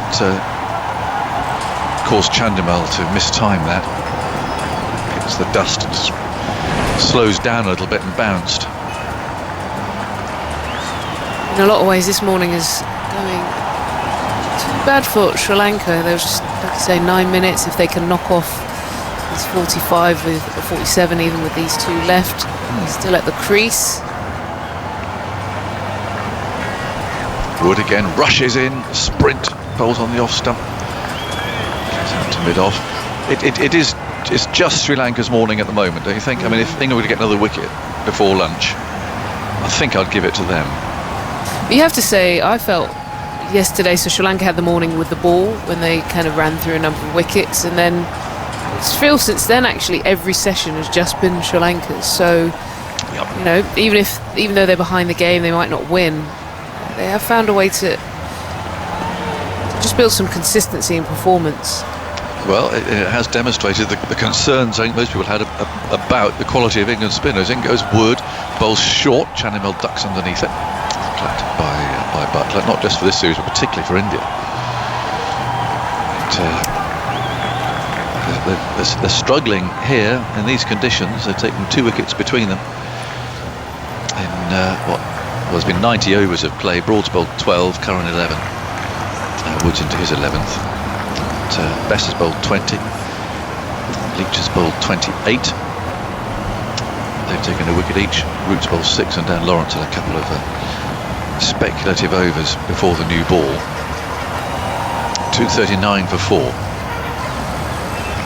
Chandimal gazes through the grill and sees Wood on his way to him, leans back, almost gets a bottom edge into his stumps there. On another day, that would have ricocheted, taken the bails off, and Mark Wood wouldn't have had his hands on his hips in frustration. He would have been celebrating, but it actually bounced over the stumps today. And, Wood looking rather weary, swings his arms as he wanders back to his mark again. He's got 1 ball to go in this over, and we've got 4 minutes, according to my clock anyway, until the lunch break. As always, Wood putting absolutely everything into this. From the moment he starts his run up, hurtles in to the wicket, hurls the ball down. He's going to ball to Chandimal again. There he goes at the crease now and bowls. And there's a thick edge ball, runs down to gully, pursued by Bairstow. They get another couple here. Down to square third man. Wood again rues his ill fortune down there on his haunches. And there's another couple of runs. So, yeah, 45 the deficit now. I think you have to say that, I was musing earlier, you probably have to add 100 to that, wouldn't you, to give England something to think about? Yeah, massively. And look, I still think this partnership is the vital one. You feel with Dick Weller and Shanaka, maybe they could come out and add they're more of an attacking type of player. There'd have to be enough, and equally the other thing is the wicket hasn't deteriorated. For me, though, I'm more thinking if they find a way to get through this day and then the weather comes into play, that's where they might think a draw could come in as well. So it's just about time out the game for them right now, and then just taking it session by session. It's a lovely day there at the moment. It's the best day of the test, I think. There's plenty of blue sky around, sunshine. Hot, I would imagine, mid-30s. The old blare of a horn from the traffic going round the ground. 241 for 4. Will this be the last over? Probably. There's a bit of time being taken to set fields and that sort of thing. But the problem for Root has been that because the spinners have not been accurate enough, he's not being able to have men around the bat as he would like. So we've seen occasionally ball jump, take a thick edge, and of course there's no one there to take a catch. Leach then, with probably the last ball of the session, bowls wide of the off stump, spinning a little wider. Matthews watches it go by. He's on 29. Chandimal on 20. Leach spins himself. Catch there. Goes in again. That's down the leg side. Brushed away to mid-wicket. Matthews thought about a single, but he's sent back by his partner. Lawrence closes in quickly. 241 for 4.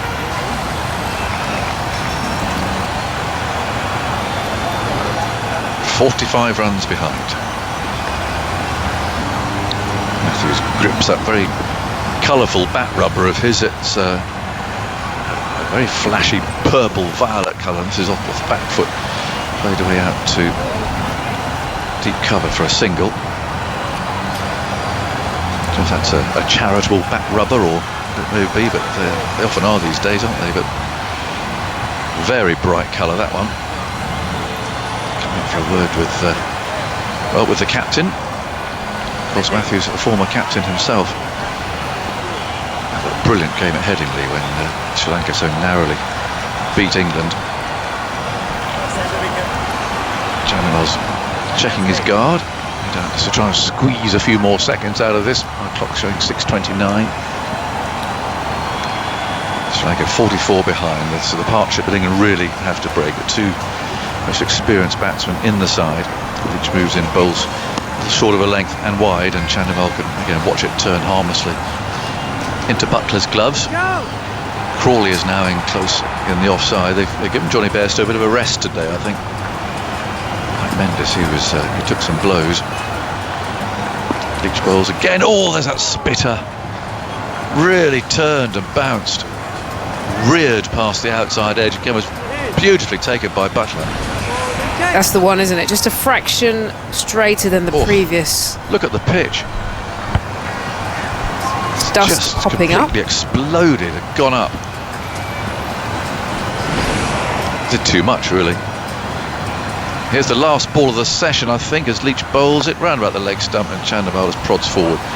Plays back to the bowler again, and the umpire removes the bails. So 242 for 4. It means that they're 44 runs behind. Therefore, having not lost a wicket in those last few overs, you've got to give that to Sri Lanka. And a very thoughtful looking Joe Root is heading off to contemplate his lunch. He would have liked more than that. Just the night watchman and one more to show for that work. And Mickey Arthur, as so often, has got a smile on his face as he also heads off to enjoy his lunch. So 2 for 86 in that session of 30 overs, and with those two old campaigners still there, Ebony. Yeah, look, you have to give a lot of credit to Sri Lanka today. Well, I actually say from yesterday, from that bowling performance, the batters have shown resistance, in particular Thiramani, who, as we've seen from his record, he's really lifted his game specifically today to get that 100 and eat away at that big target. It's still a long way away, but you feel that the partnership that's left could knock off that deficit, and then who knows, with Dick Weller and Shanaka, who could add some quick runs, they could get ahead and get a reasonable lead, just enough to keep the game interesting. So good session to Sri Lanka. Yeah, and it's giving those confidence, isn't it? I mean, for all the balls that you see exploding and everything else, I mean, they're used to seeing that, I guess, in Sri Lanka, but all that has happened so far is that the batsmen have shown that rather than what they did in the first innings, this pitch is playable. You can survive on it, you can score runs on it. Yeah, interestingly, Joe Root said in his interview yesterday that he wasn't worried about the pitch, actually. He thought it was still ticking on reasonably. So it does show that once you get in a bit of application, if you've got a decent game against spin, there's runs there. So I thought in particular they've done well today, and they've got experienced heads at the crease. So England definitely have some thinking to be done. Did you think, and I'm just looking at the replay now, it was a bit odd, that first wicket? I mean, just that total lack of any sort of excitement, or it was just, I mean, it was so low key that we didn't realise he was out, did we? Yeah, there was no, given that it was the second over, and therefore you've had your huddles and you're pumped up and you've got all your plans and everything else. The way that, well, they didn't celebrate the wicket. There wasn't any high fives. There wasn't any slapping of backs. There was nothing. And that struck me at the time as being rather strange. You think the intensity might be a little bit low? Maybe they haven't quite. I don't know quite what it was, but I mean, it's tempting to say that, whereas of course, that they are. They are trying, but it just seemed. I mean, nobody jumped up and down and slapped on backs and said, great, well, here we go. I know it was only the night watchman, but actually it's a good thing to get rid of the night watchman early, because you're not wasting too much energy on him. You've got the new man to come in and you're still fresh. There's lots of good reasons to get rid of the night watchman early and be pleased about it, but it just didn't seem to be that celebration. And the fact that they had actually dropped a couple of balls before, normally the fielder who's relieved actually runs up to the bowler and gives that energy. Yeah, you're right. It'll be interesting to see how England goes before. There's been a few things, maybe the collapse in batting, then a longer day in the field than they expected. Maybe they just need a little bit of energy. Someone like Broad maybe to get the side just fired up. Well, will you fire something up in that kitchen I can see behind you, Ebony? Time for breakfast, I think, for you. And lunch in Gaul, of course. So we'll leave things there for now here. 2:42 for 4, so Sri Lanka 44 behind. They've lost just 2 wickets this morning and added 86 runs.